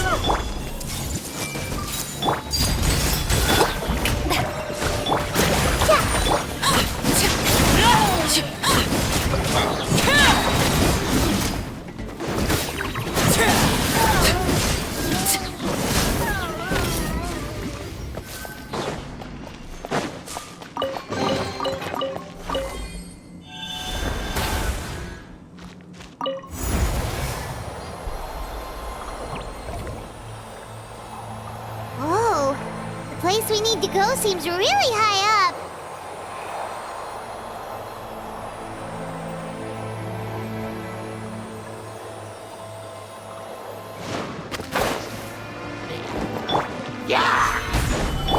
Everyone hold hands! Laid bare. Shower me with pain!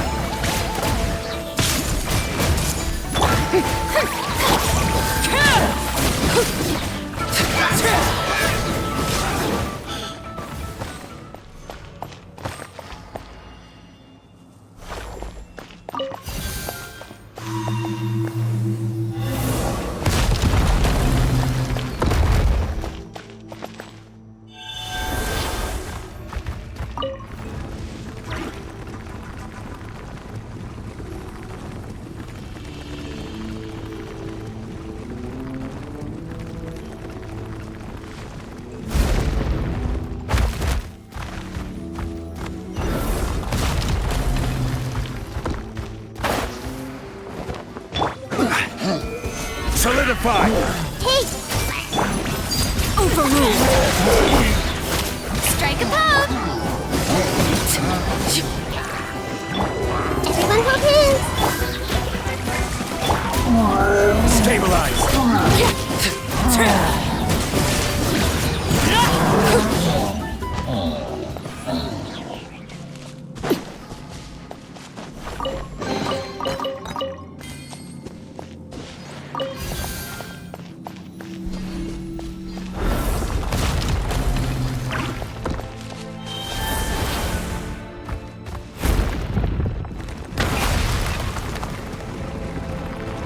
This is the final stretch. We just need to climb up, and we'll be there.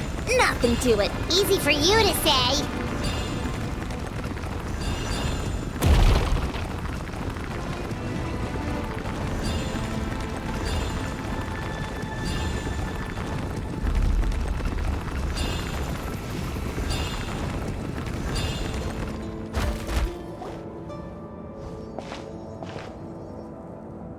This must be the entrance the Pyro Archon told us about.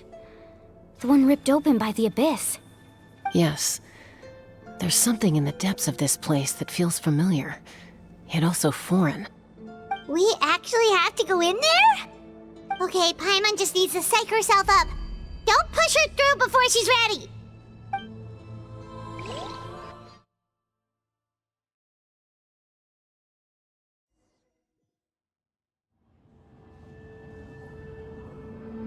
Hey! You don't have to drag Paimon! You're pulling too hard!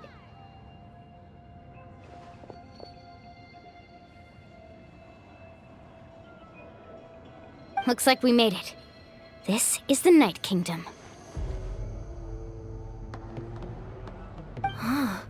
It looks so different from what I imagined in the stories. That overflow of energy is probably what trapped Kachina here in the first place. From this point forward, everything we know about the real world no longer applies. Anything can happen here. Paimon's more worried about how we're gonna make it out. We obviously can't go back the way we came. Do you see that patch of light on the ground? It's shining down from that fissure in the sky. Oh yeah, right in front of us. So that's coming from up there? Oh, it's so high up. Did we really fall that far down? Just like I said, our real-world knowledge doesn't apply here. We fell all this way, yet came out completely unscathed. If this was the real world, we'd have to climb our way back up to the entrance. But here, all we have to do is stand underneath the light and offer a prayer. That's it?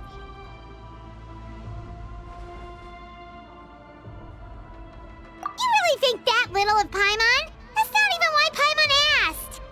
So that means all we need to do is find Kachina and bring her to this location. Exactly. This light is streaming in from the real world. It's a link between the two realms. The terrain looks difficult to navigate, and the visibility's not great either. How are we supposed to find Kachina in these conditions? Yeah, these floating black things don't look super friendly either. Those are all manifestations of abyssal power. Be careful. Ghost! A talking ghost! Calm down, I'm here to help. You're the ones who helped Vichama, right? Yes, I'm Vichama's friend, Malko. I was completely lost to this realm until I sensed a mysterious power calling out to me. It's like it was seeking me out, attempting to reassemble the pieces of who I used to be. Of course, it could only do so much. I'm sorry I can only appear before you in this imperfect form. No, we should be the ones apologizing. If the Spirit Speaker Stone hadn't become corrupted by the Abyss, we could have done much more. But we had to destroy it. Otherwise, Vichama and his tribe would have been in danger. Of course. Thank you for protecting him. I never imagined that, even after all these years, he'd still take such a risk for me. Under the power of the stone, it felt like our souls were connected. Turns out even our regrets were exactly the same. Whether in triumph or death, you want your best friend by your side. Exactly. That may not be in the cards for us, but it's not too late for you. You're looking for a young girl from the Children of Echoes, right? She's being chased by an embodiment of abyssal power. I'd like to help her while I'm still in this form, so follow me. Be careful. This place has been severely corroded by the Abyss. Paimon didn't realize it had gotten this bad. It's like a seething volcano ready to engulf our world at any moment. Ouch! Quick, get back here! Stick close to me. My power will be able to ward off attacks for the time being.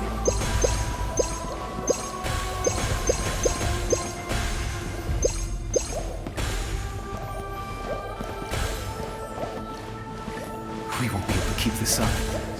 Let's try another route. This way.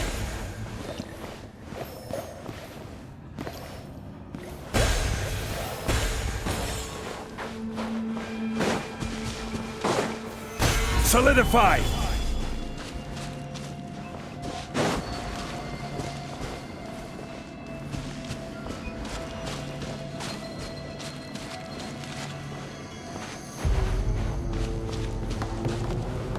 could. More monsters. We shouldn't waste our time on them. Shower me with praise! Commit it to memory.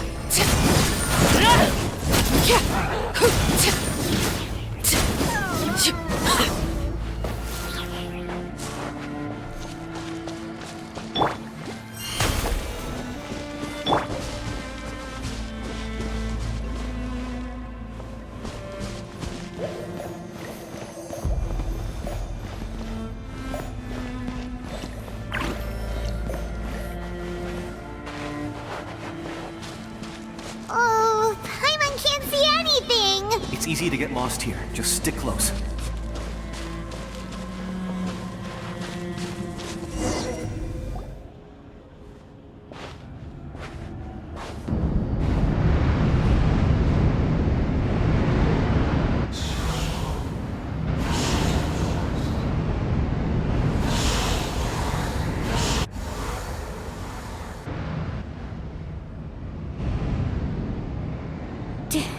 Did you hear that?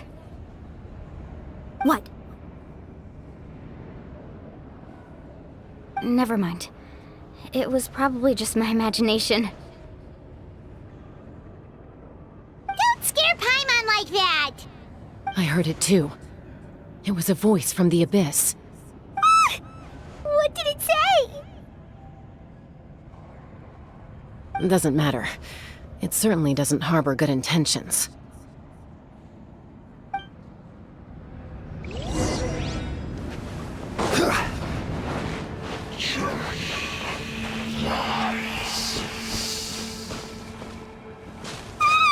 Paimon just heard it too!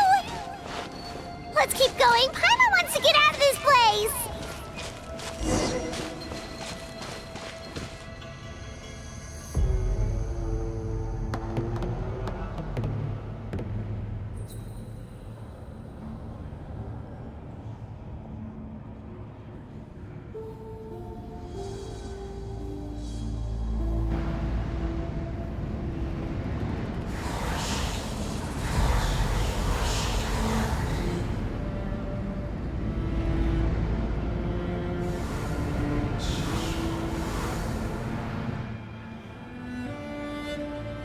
We're here, Kachina!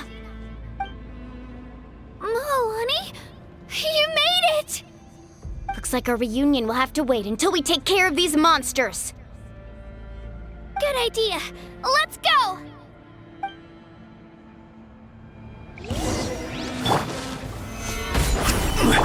Everyone hold hands! Lay to bear. Strike a pose! Shabam!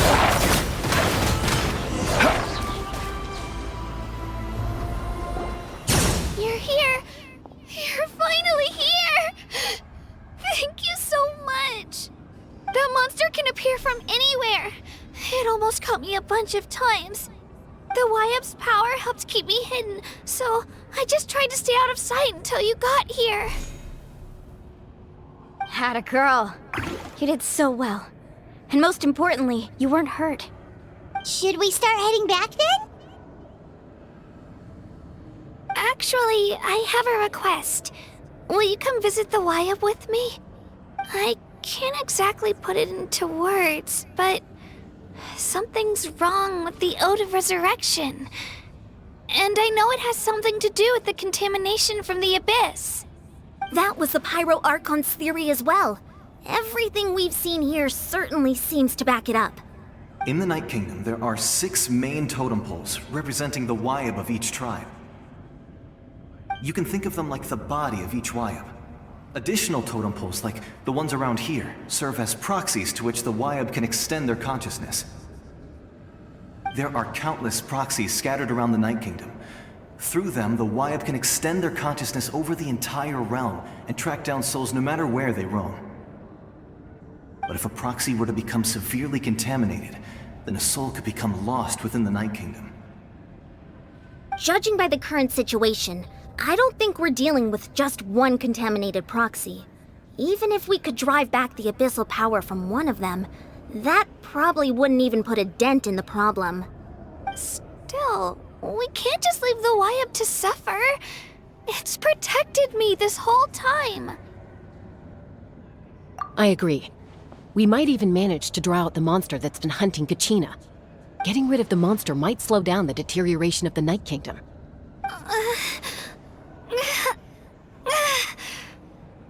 Kachina? What's wrong? Nothing. Just a headache. And that voice again, telling me to abandon the Wayab and leave this place. Maybe we really should leave. Kachina's already been here for too long. No, I'm fine. I don't plan on listening to that nonsense. I can hold on. Just up ahead. I'll lead the way. Besides, I can still fight, so please, help me out a little longer. Listen to me, Kachina. We'll come with you, but that's because we want to help the Wayab, not because we have something to prove. You don't have anything to prove either. It's okay if you reach your limit. We'll be there for you. All right. The sooner we get this done, the better. We've already come all this way, so we might as well try to get to the bottom of this. Let's go. This way. I'll stay here and try to stall the Abyss monster. All by yourself? That's too dangerous. It's all right. I may not be as strong as that monster, but I'm definitely more familiar with the area. Besides, I don't have much time left. If you're anything like my friend, I'm sure you're not particularly fond of goodbyes. So go. Achieve your goal, and return to the world where you belong. Thank you for everything. You're a true hero. Thank you. No one fights alone.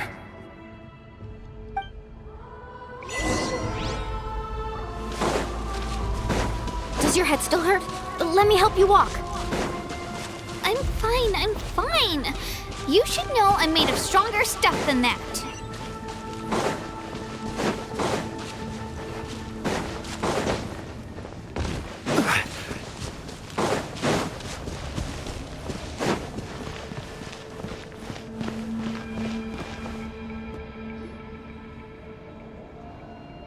Wayab! I'm back! My friends and I are here to heal you. Wayab! Can you hear me? Wayab!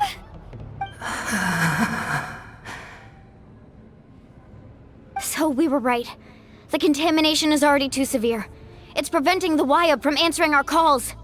All right, get ready, everyone. Time to purge the abyssal energy from this place. Careful. We've got company. Already? You really think that puny soul could slow me down? Courage in the face of futility is pure folly. He tried to get in my way, so I disposed of him. You killed Malco? He would have dispersed with or without me. Rather than worrying about him, I would urge you to focus on yourself. You may have defeated others of my kind in the past, but underestimate me now, and it will be to your peril. No, the power of the Abyss is intoxicating. The destruction it seeks captivates like a masterful work of art. I strive only for the opportunity to see it up close. I thought this naive little girl was an exception, but it turns out humanity is full of lambs willing to offer themselves up to the slaughter. That is the tragedy of your short lives. You understand nothing of all-encompassing power. Ancient names, pride, friendship, all empty ideas invented to give you a false sense of self-worth. They possess no power at all. The Pyro Archon created those grandiose ideals out of pure selfishness. Anything to avoid sharing power. Anything to avoid handing over the primordial gift to ordinary people like you. Don't believe me? Then ask yourself, why is the Pyro Archon strong beyond measure, while you, Kachina, remain so pathetically weak?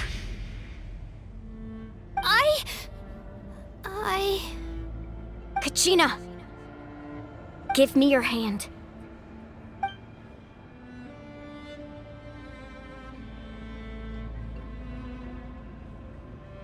Feel that?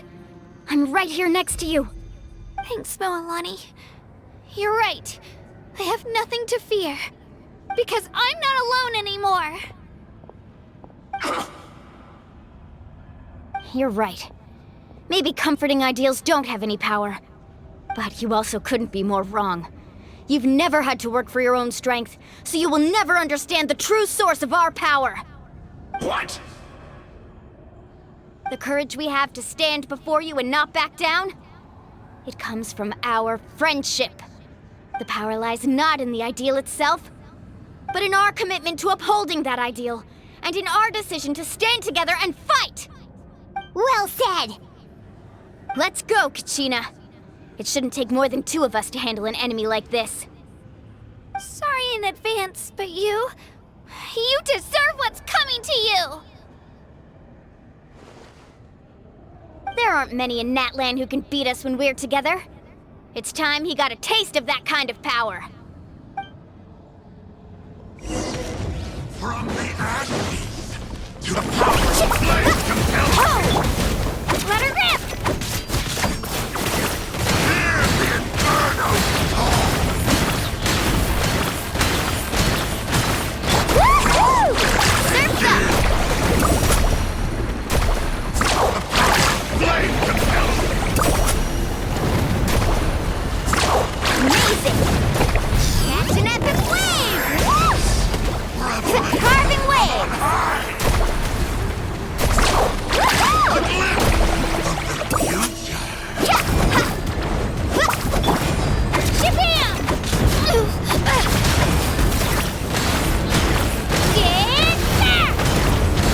Woohoo!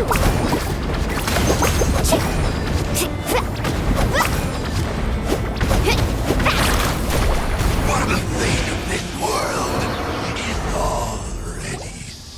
We won! We actually won!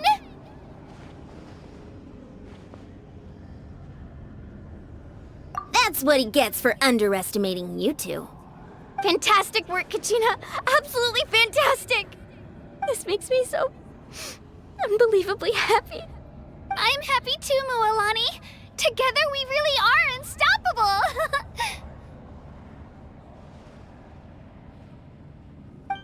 Huh? What's happening?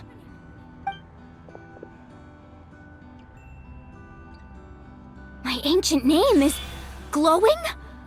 But I thought I didn't bring it with me. It's probably a projection from the real world. But that doesn't explain why it's glowing all of a sudden. Wait, does that mean you're...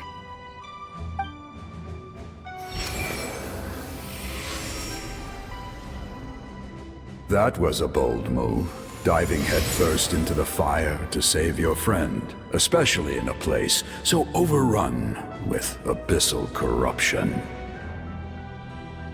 Still, seeing you pull it off was really something. Everything you said was exactly right.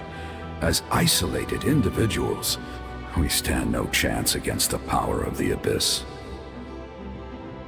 It took years' worth of scars and lots of unnecessary suffering for me to understand that for myself. The Pyro Archon's plan will unite us as one. Everyone has a part to play. Only then will we have the power to defeat the strongest of foes. Who are you? Tupac, a warrior from the people of the Springs. I fought against the Abyss during the invasion 500 years ago. I've heard that name before. You were the giant who saved all of Natlan. Since you were able to awaken my words from your ancient name, that means you have fully embodied the aspirations of the Wayub. Under the name Umoja, you shall unite the tribes and save Natlan from its impending doom. Me? As long as blood still runs through your veins, even the tiniest spark of steel against stone can ignite a flame. Its blaze will become one with our vision for Natlan. Even amid everlasting darkness, our bonds remain eternal.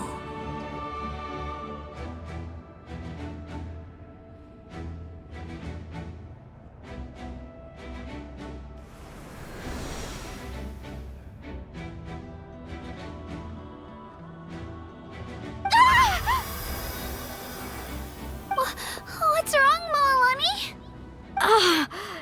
So many memories.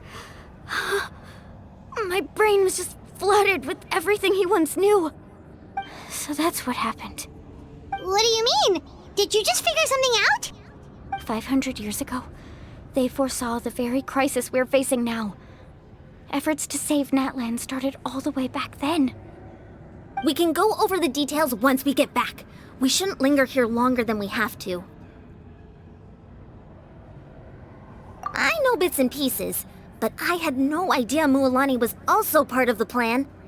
This sounds like something that's going to need a lot of explaining. Let's focus on saving the Wayub first.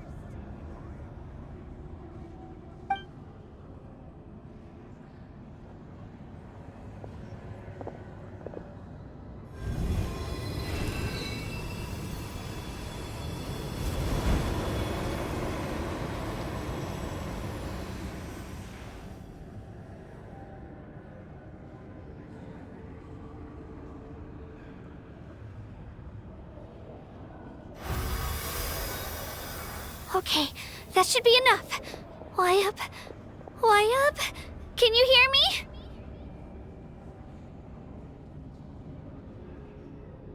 I hear your voice, Kachina, my dear child. Great. Well then, I'm afraid it's time to say goodbye. I just wanted to make sure you were okay before we leave, but we can't afford to stay here any longer. I was going to ask why you bestowed an ancient name upon someone like me, but it's okay. I'll keep searching within myself for the answer. I'll never stop trying to improve my strength. One day, I'll live up to the hero you saw in me. You are already an outstanding child in my eyes, Kachina. No matter what happens. Huh? You are all my most beloved children.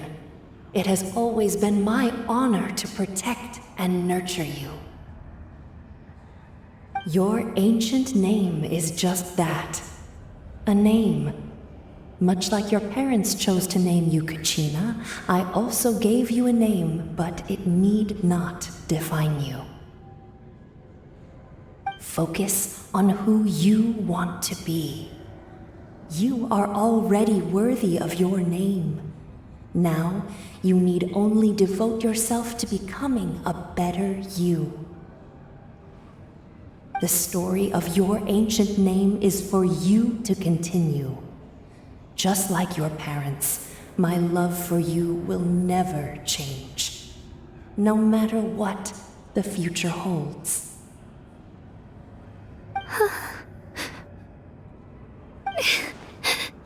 Thank you, Wayub. It gladdens me to see the Pyro Archon's plan move another step towards completion. But it is time for you to leave this place. The situation here is getting worse. Go now, my children. Save Natlan on behalf of all you hold dear. I know we've never met before, Wyub, but I just wanted to say thank you for encouraging Kachina. It was exactly what she needed to hear. Whoa!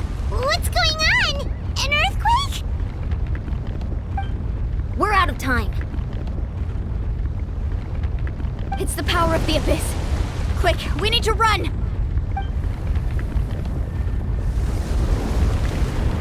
It's a Seelie! The Seelie opened the way for us!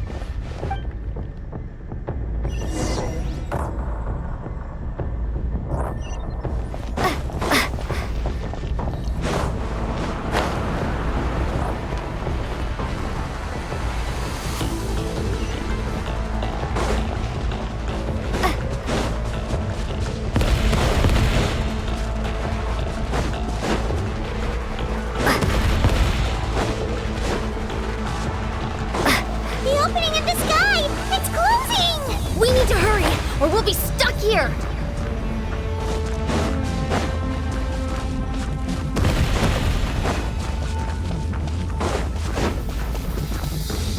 Watch out for the falling rocks! Quick, through the middle!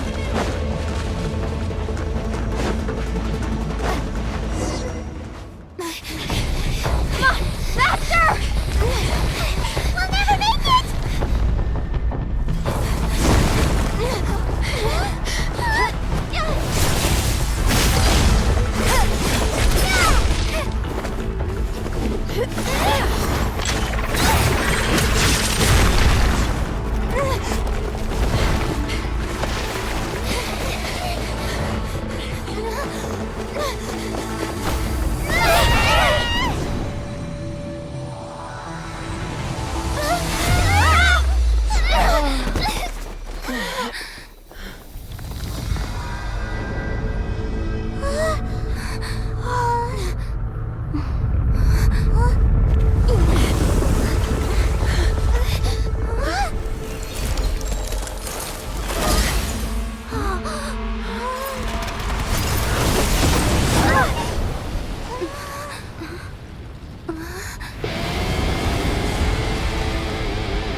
You've done well. Now come home.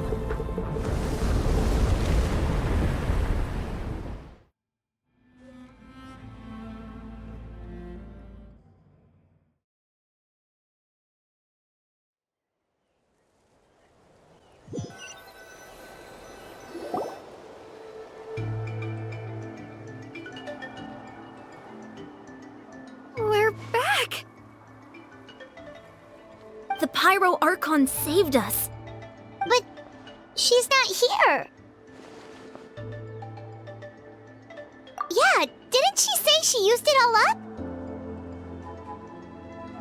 She's still in the speaker's chamber. What we saw in the Night Kingdom was just her consciousness. So you're saying her consciousness did all that? Every great display of power comes at a price.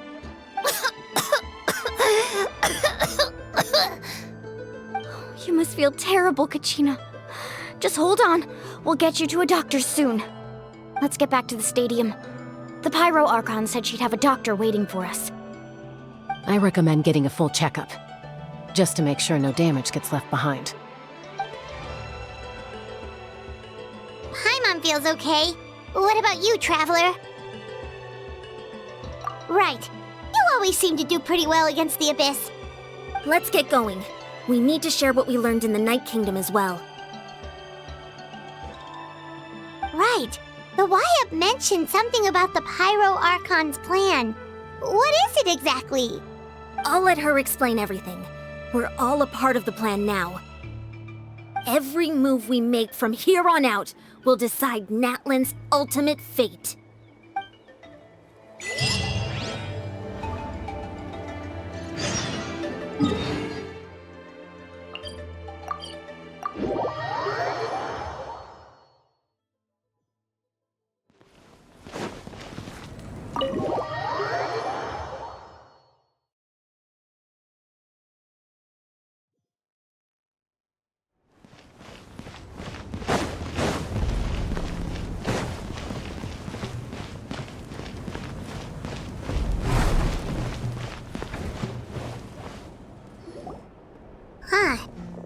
a lot less stuff here than before. It's good to see you all here in one piece. I know you must have a lot of questions, but let Koichi check you over first. It's best not to let any lingering effects of the Abyss go untreated. Thank goodness you made it back. I came here as soon as the Pyro Archon told me about your plan. Take a seat, everybody. I'll examine you one by one.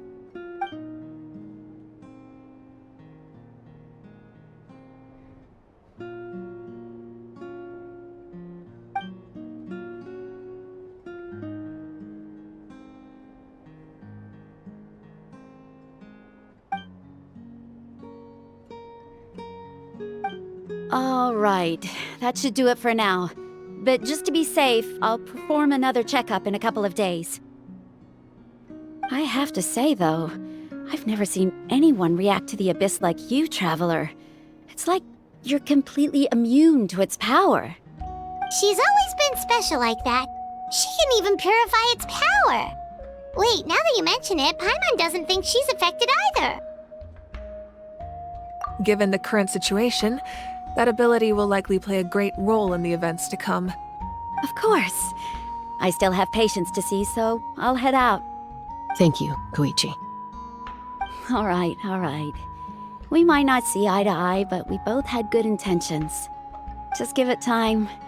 I'm sure we'll figure things out between us one day. Yeah.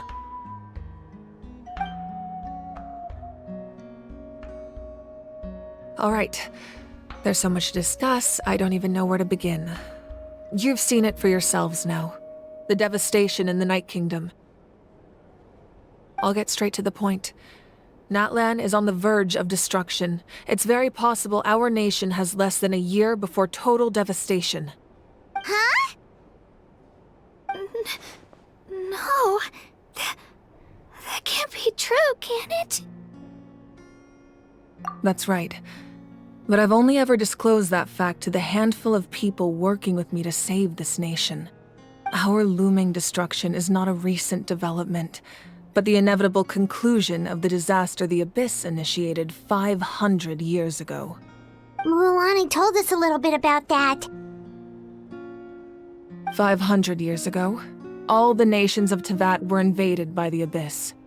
Unlike the other nations, Natlan never had stable and deep-rooted ley lines, so we suffered the worst of the invasion. The battle against the Abyss was exceedingly long and brutal. In the end, victory came at the cost of our civilization and countless lives.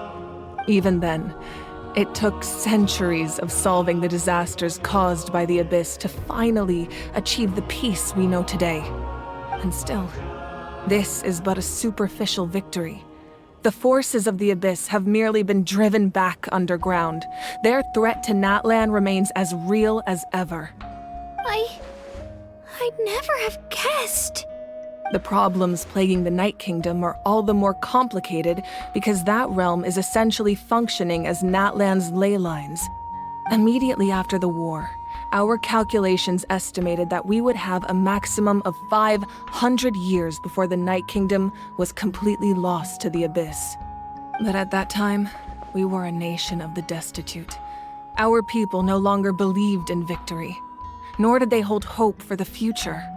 Our civilization was dying, our faith crumbling, and the line of power passed down from the Wayab nearly severed.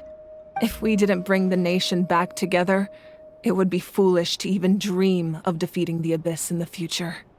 So, the Archon had a long and involved discussion with the heroes of each tribe, and finally came up with a 500-year-long plan to save Natlan.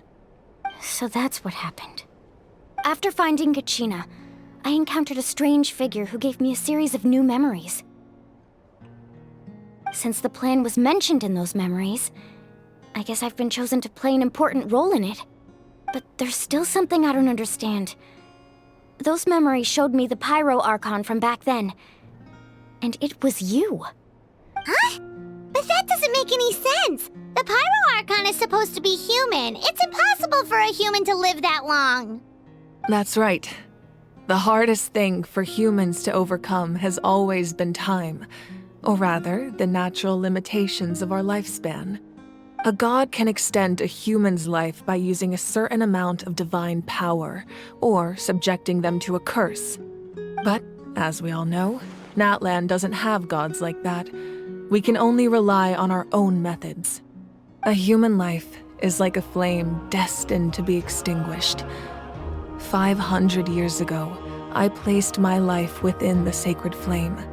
Only by dying before my time could I have the chance to wake up again. So, in other words, this is your second life?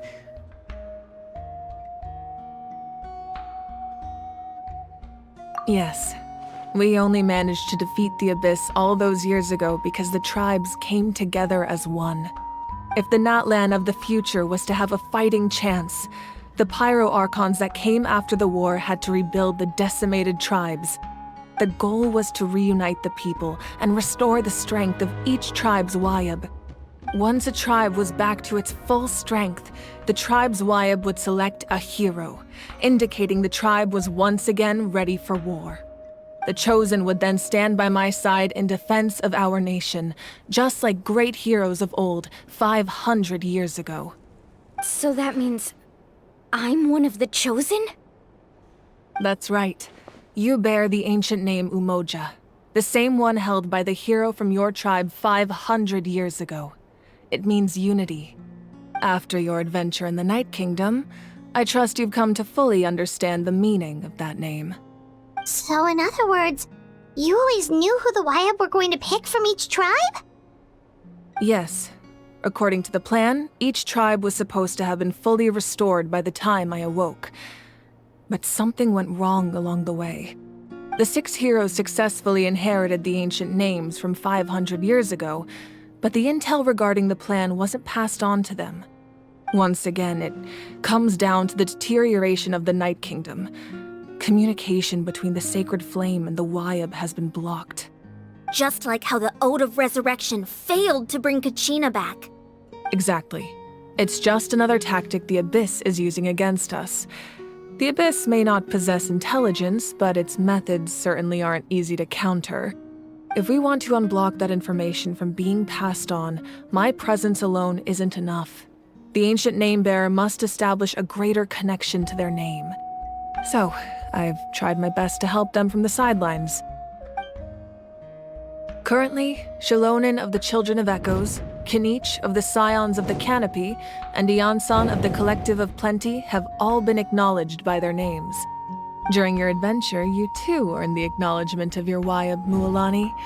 In the process, you gained the memories stored within your name. But we have less than a year! Yes, but we have no choice. We cannot start the plan until all the heroes have been gathered. That's also why I haven't been able to take action despite the urgency of the situation. But if you knew this whole time, why didn't you just tell me about my role in all this? Wouldn't that make everything go a lot faster? Perhaps, but the opposite could also be true. Knowing your destiny too early could mean failing to realize your full potential. Just like your determination to save Kachina, I hope your commitment to this endeavor comes from your own strength of will, rather than a sense of obligation. So I suppose you're not going to tell us who the final 2 heroes are then? That's right. Their time is yet to come.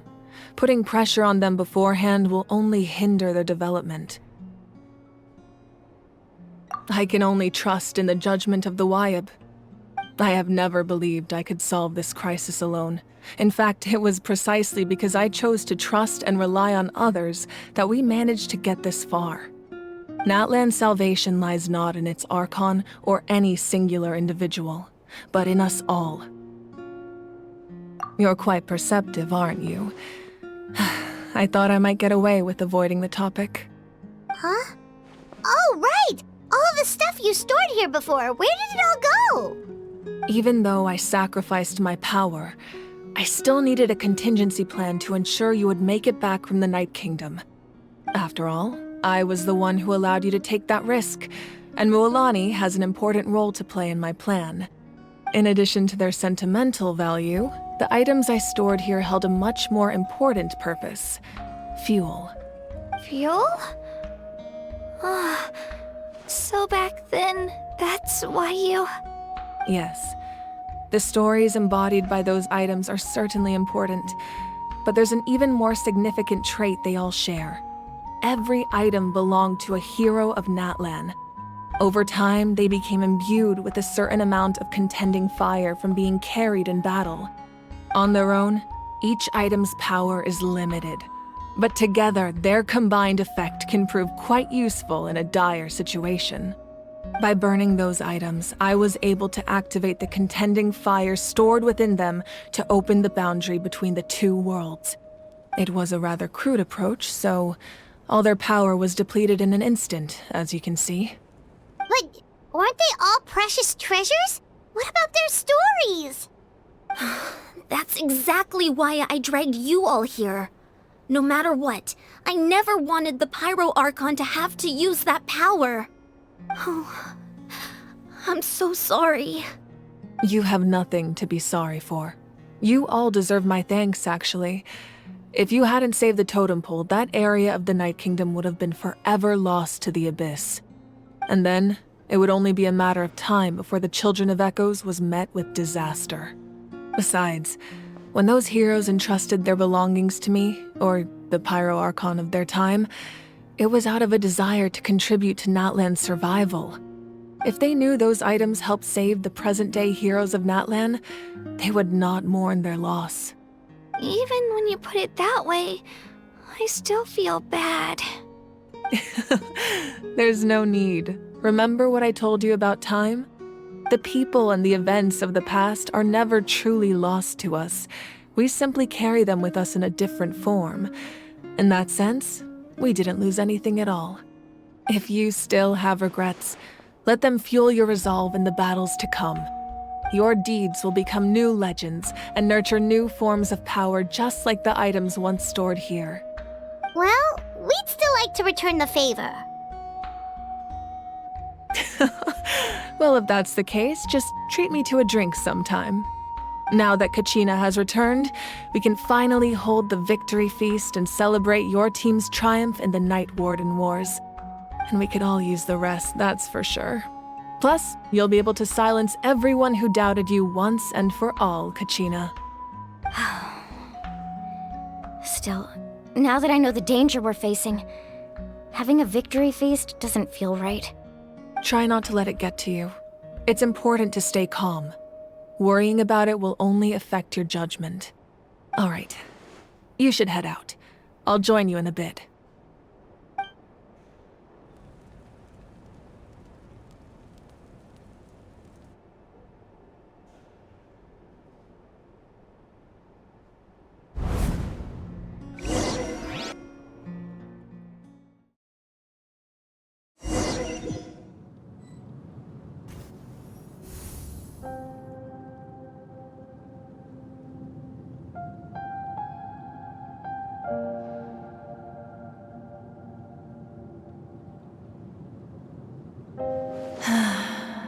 When I was young, I used to sit by the hot springs and listen to the stories of warriors from all over Natlan. They attract people from all walks of life. Friends come easy here, no matter what tribe you're from. The people of the springs have never claimed the hot springs as their own private property. They are there to bring all hot spring buddies together. It's been really nice, seeing the children of my tribe get older. It's helped me gradually understand the true value of the springs. I've witnessed their energy, their determination, their absolute passion for life. Even when they cause trouble, I never managed to hold on to my anger for long. It's unbelievable how quickly they worm their way back into my good graces. I'm certain Mualani will become a great warrior when she grows up. She possesses infinite potential. I can see it. One day, when I'm no longer in fighting form, I'll come here and tell stories to all the children, just like those warriors did for me. So, you better get busy, Pyro Archon, or I'll end up running out of stories.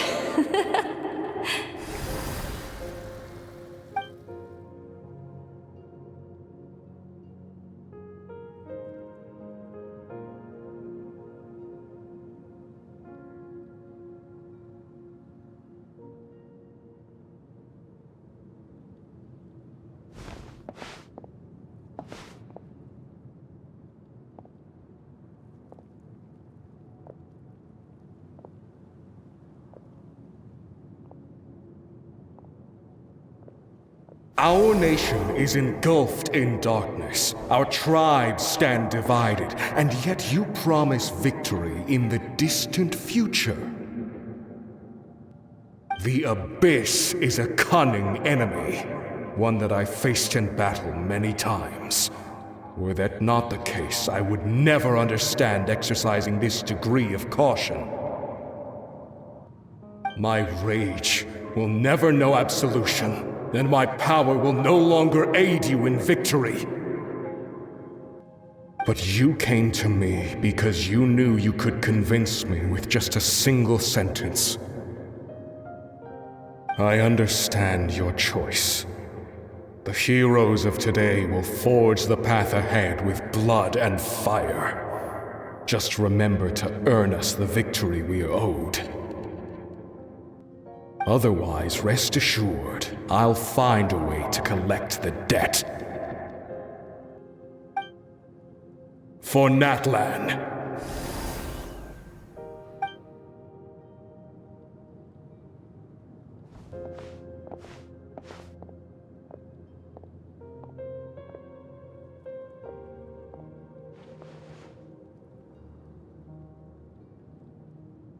So, you're gonna head 500 years in the future to serve as the Pyro Archon again?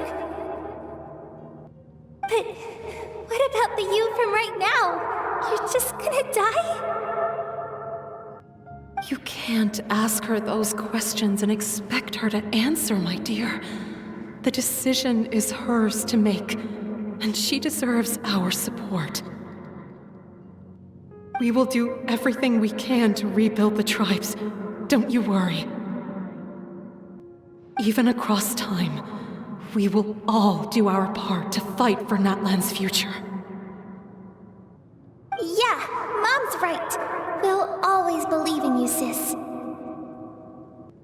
Oh, seriously though, Dad should be here. Where is he? I imagine he didn't know what to say, so he chose not to come at all. Don't take it to heart, my dear. That's just who he is. Just remember, no matter what happens in the future, we will always love you.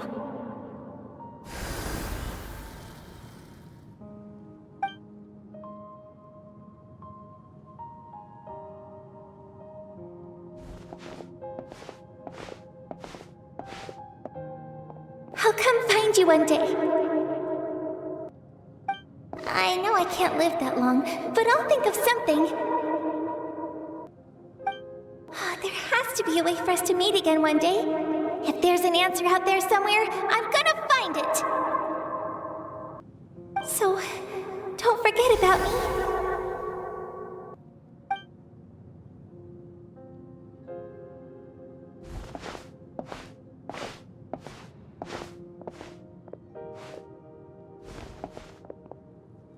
If that's your decision, then you have my full support, Archon. May our children live to see such a lovely son. For Natlan! No one fights alone.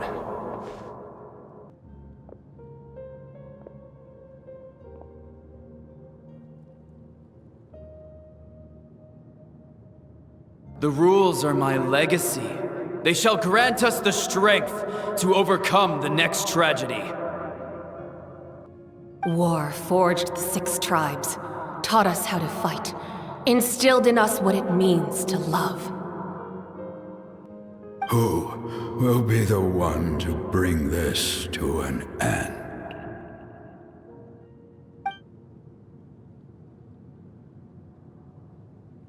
We are the inheritors of memory and legend. Those who grew alongside sun and wind. Those who forged our own destiny and future. That is Natlan's fire. The lifeblood of our nation.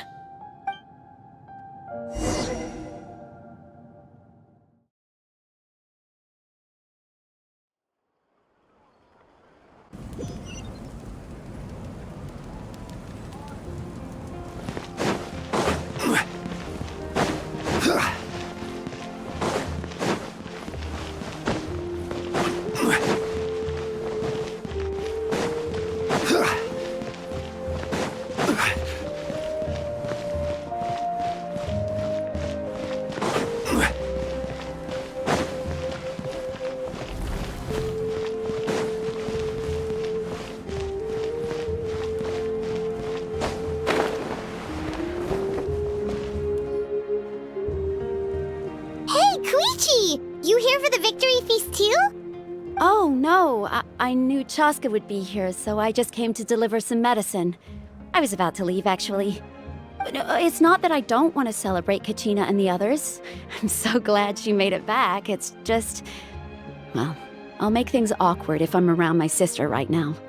Ah, well, you two had a fight, so Paimon can understand. She didn't cause any trouble during your trip, right? Yeah, she was super helpful. She gave us a lot of useful information about the Abyss. That's good. That's all I needed to know. Is there a reason you asked? You were pretty outspoken when we first met, but now it's like you're holding something back. Maybe it seemed unreasonable, picking that fight with her before you left, but I did it for a reason. Her impulse to fight is extremely strong. Her mental strength helps her rein it in, but she still loses control sometimes. I had no idea what you might face in the Night Kingdom, so I didn't want to take any chances. So what you're saying is... Okay, so maybe it sounds a little stupid, but it works pretty well. It helps her keep her cool for a little while, at least. Anyway, I'm just glad you were able to make it back safe and sound. That's all I wanted. But do you really have to go that far? Can't you just talk it out? No way. Chaska never opens up about her own pain, especially to her family. She can't learn about this, or it'll be even harder to help her. I appreciate the understanding, and don't worry. I'll find a way to help her ease this burden. Anyway, I need to get going. Enjoy the celebration. Oh, and if you ever need a doctor, you know who to find. Huh. Who would have thought there was a deeper reason behind their arguing? In the end, it's all the Abyss's fault. Paimon's had enough of them.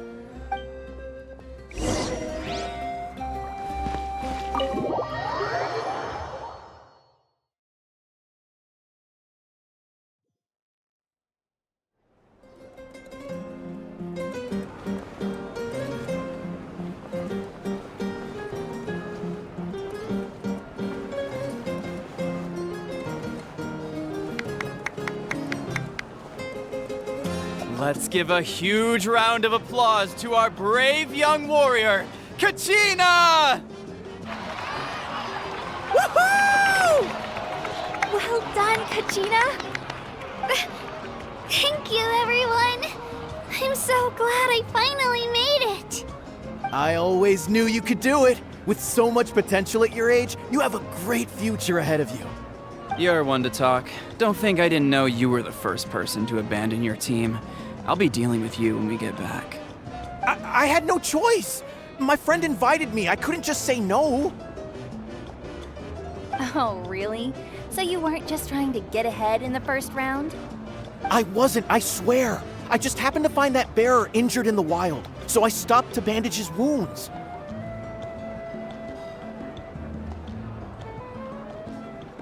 When he insisted on repaying the favor, what was I supposed to do? I'm just one person. I figured Kachina would have no trouble replacing me. But the fact of the matter is that after your departure, everyone else started thinking about swapping teams too. I'm really sorry, Kachina. It was wrong of us to abandon you like that. It's amazing that you still made it all the way through to the Night Warden Wars. That's the highest honor. So, what about you guys? Did you make it far? Our team captain drank too much the night before the competition and turned up late to the stadium on the day. We got disqualified.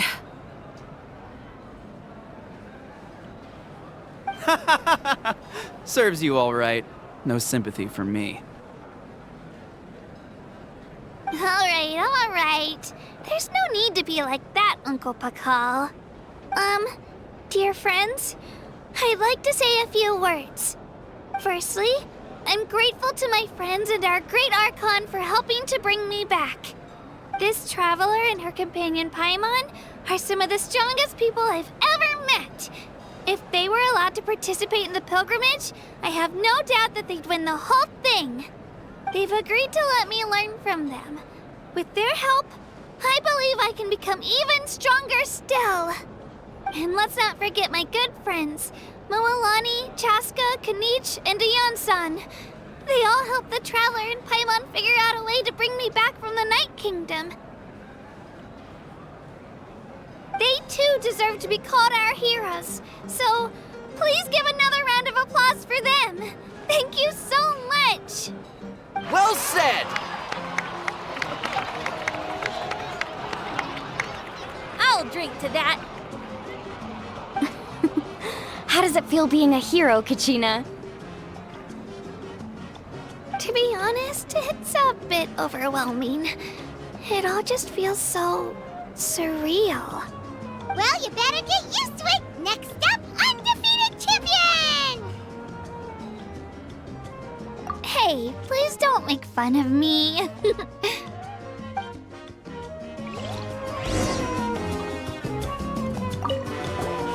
My apologies. I knew more than I let on. Everything comes at a price, and most heroes aren't people who set out to become a hero.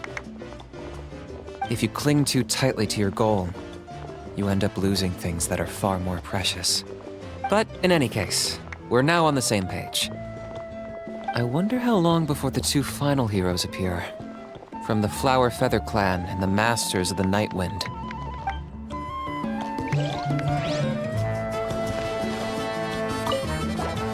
I've been through so much all at once. Everything still kind of feels like a dream. Are you still feeling unwell? Nope, all better now. I told you I bounced back pretty quick, so don't worry about me. I bet you guys must be tired, though. Make sure you get some good rest tonight. You gotta recharge so you'll be in the mood to have fun.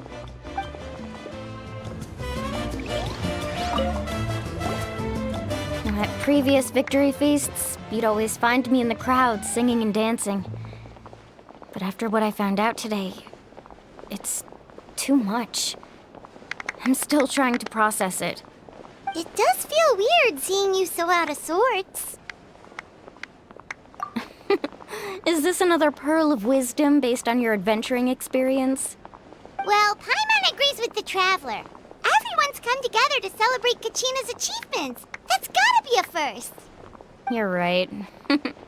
Kachina looks really happy. And now I'm being the moody one.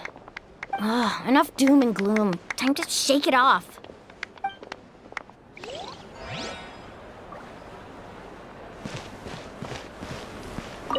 It cost us a lot, but we got Kachina back safely, and that's what matters. There'll be even tougher challenges coming our way in the days ahead, though. We'll have to train harder, make sure we're in peak condition. That includes you, Paimon. I can do a special one-off session to show you the ropes. Interested? No thanks. It's rare to meet travelers as strong and brave as yourselves. I raised my glass to you. Anyway, my sister's already gone back to our tribe. She has patients to treat. Oh, we actually ran into her on the way here and, well, Paimon just thinks she really cares about you. Yeah, I'm planning on visiting home myself in a few days. To tell her and the rest of the family that they need to be extra careful. I just hope they take it seriously. The Abyss has likely sensed your arrival in Natlan by now. So exercise caution on your adventures as well.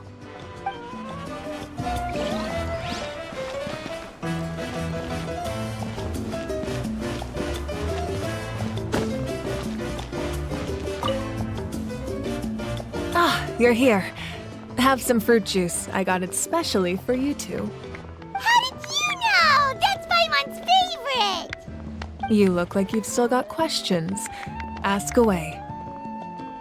Because they had their own lives to live. The thought of telling them, abandon your families and everyone you love, and come with me to the end of time, for in 500 years Natlan will be destroyed, it seemed too cruel. You could just as easily point out that everything in this world would come to an end eventually. But life is short. and beyond a point, it just doesn't seem real. Imagine if I said, let's leave right now and go save the sun because it'll flame out in a few million years. It would sound quite ridiculous. I couldn't make them shoulder that burden with me. Besides, every generation will have its heroes, this one included. The plan could still work without them. Or, of course, without me. But since I was the one who came up with the plan, I felt duty-bound to see it through to the end. Paimon's suddenly remembering that portrait in your room. Was that your family from back then? Yes, it was. So when you asked me who my sister grew up to be, the truth is that very little information survives. From what I've been able to piece together, I can conclude with a reasonable degree of confidence that she ended up as an architect and artist. She played an instrumental role in rebuilding the scions of the Canopy tribe, designing and building many houses. But of course, none of her buildings are around anymore. Still, it was an impressive achievement, and I'm very proud of her. You feel loss keenly. It seems to stir up feelings of regret in you. But this is something I have long since come to terms with. This is a war, and there can be no war without loss. I am already far more fortunate than those who lost their lives to the Abyss. The people of Natlan look to me as their Archon, and the weight of their expectations is mine to bear. I must see our fate through to the very end, no matter what I may find there. Yeah, doesn't that mean the way everything ends has already been written, including your plan?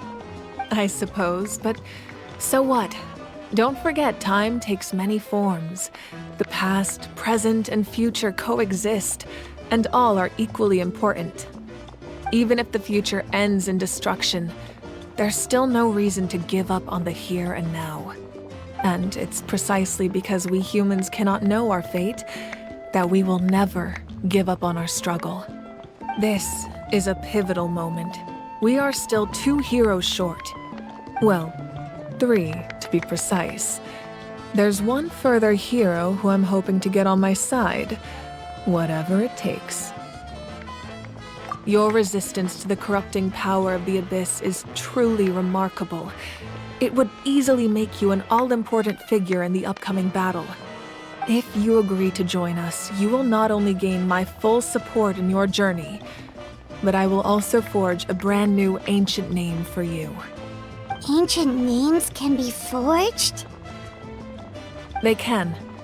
Several strict conditions must be met, but if they couldn't be forged at all, then the number of them in circulation would have long dwindled to 0. Possessing an ancient name would mean that your adventures in Natlan are recorded in full. Your stories would be remembered by our people for all the years to come. The Ode of Resurrection may have temporarily lost its power, but still, take this as my personal guarantee that I shall never let you fall. Just like in the Night Kingdom, I will be there for you. That is a promise I will fulfill at all costs. This nation always honors its heroes. Yeah, we can't just ignore the situation here. Wonderful. Then I'll reach out to Shilonen right away. She's the one who will forge the name. We've never forged an ancient name for an Outlander before, but I trust she'll find a way.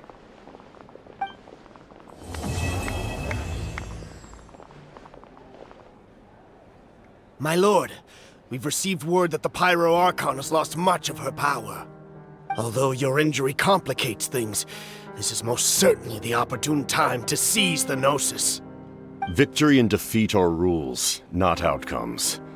I have never taken advantage of an opponent in a time of weakness, and I don't intend to start now. As for you, I must confess, I did not expect that little trick of yours to save the day. No matter how dense the fog, as long as the sun remains, we cannot turn day into night. She could have dispelled it. She simply chose not to. You don't have much time, and you're injured on top of that. What do you plan to do next? I'm beginning to see just how useful you may turn out to be. You heard something from here, didn't you?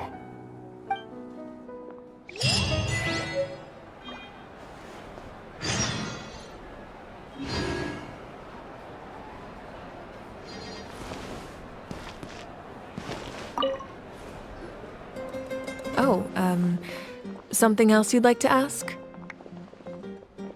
Well, our intel suggests he hasn't made any new movements yet. Although Kenichi's investigation helped us confirm that he's being aided by someone from the Masters of the Nightwind. I'm getting closer to narrowing down who that may be, but it's still unclear whether this person aided the captain out of willingness or coercion. If you learn anything about this during your adventures, please let me know. Oh, something else you'd like to ask? The Abyss is the most formidable enemy in all of Tevat. In the beginning, it took failure and tragedy to even begin to learn how to fight back. All of the methods you've seen in other nations were developed based on experience and insight passed down over generations. We know them to work, but few of us actually understand why. It's the same for the method we use here in Natlan.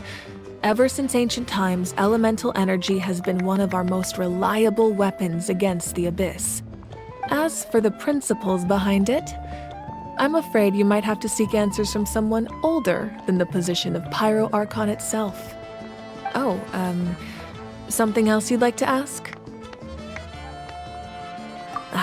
That also comes down to the long-standing effects of the Abyss.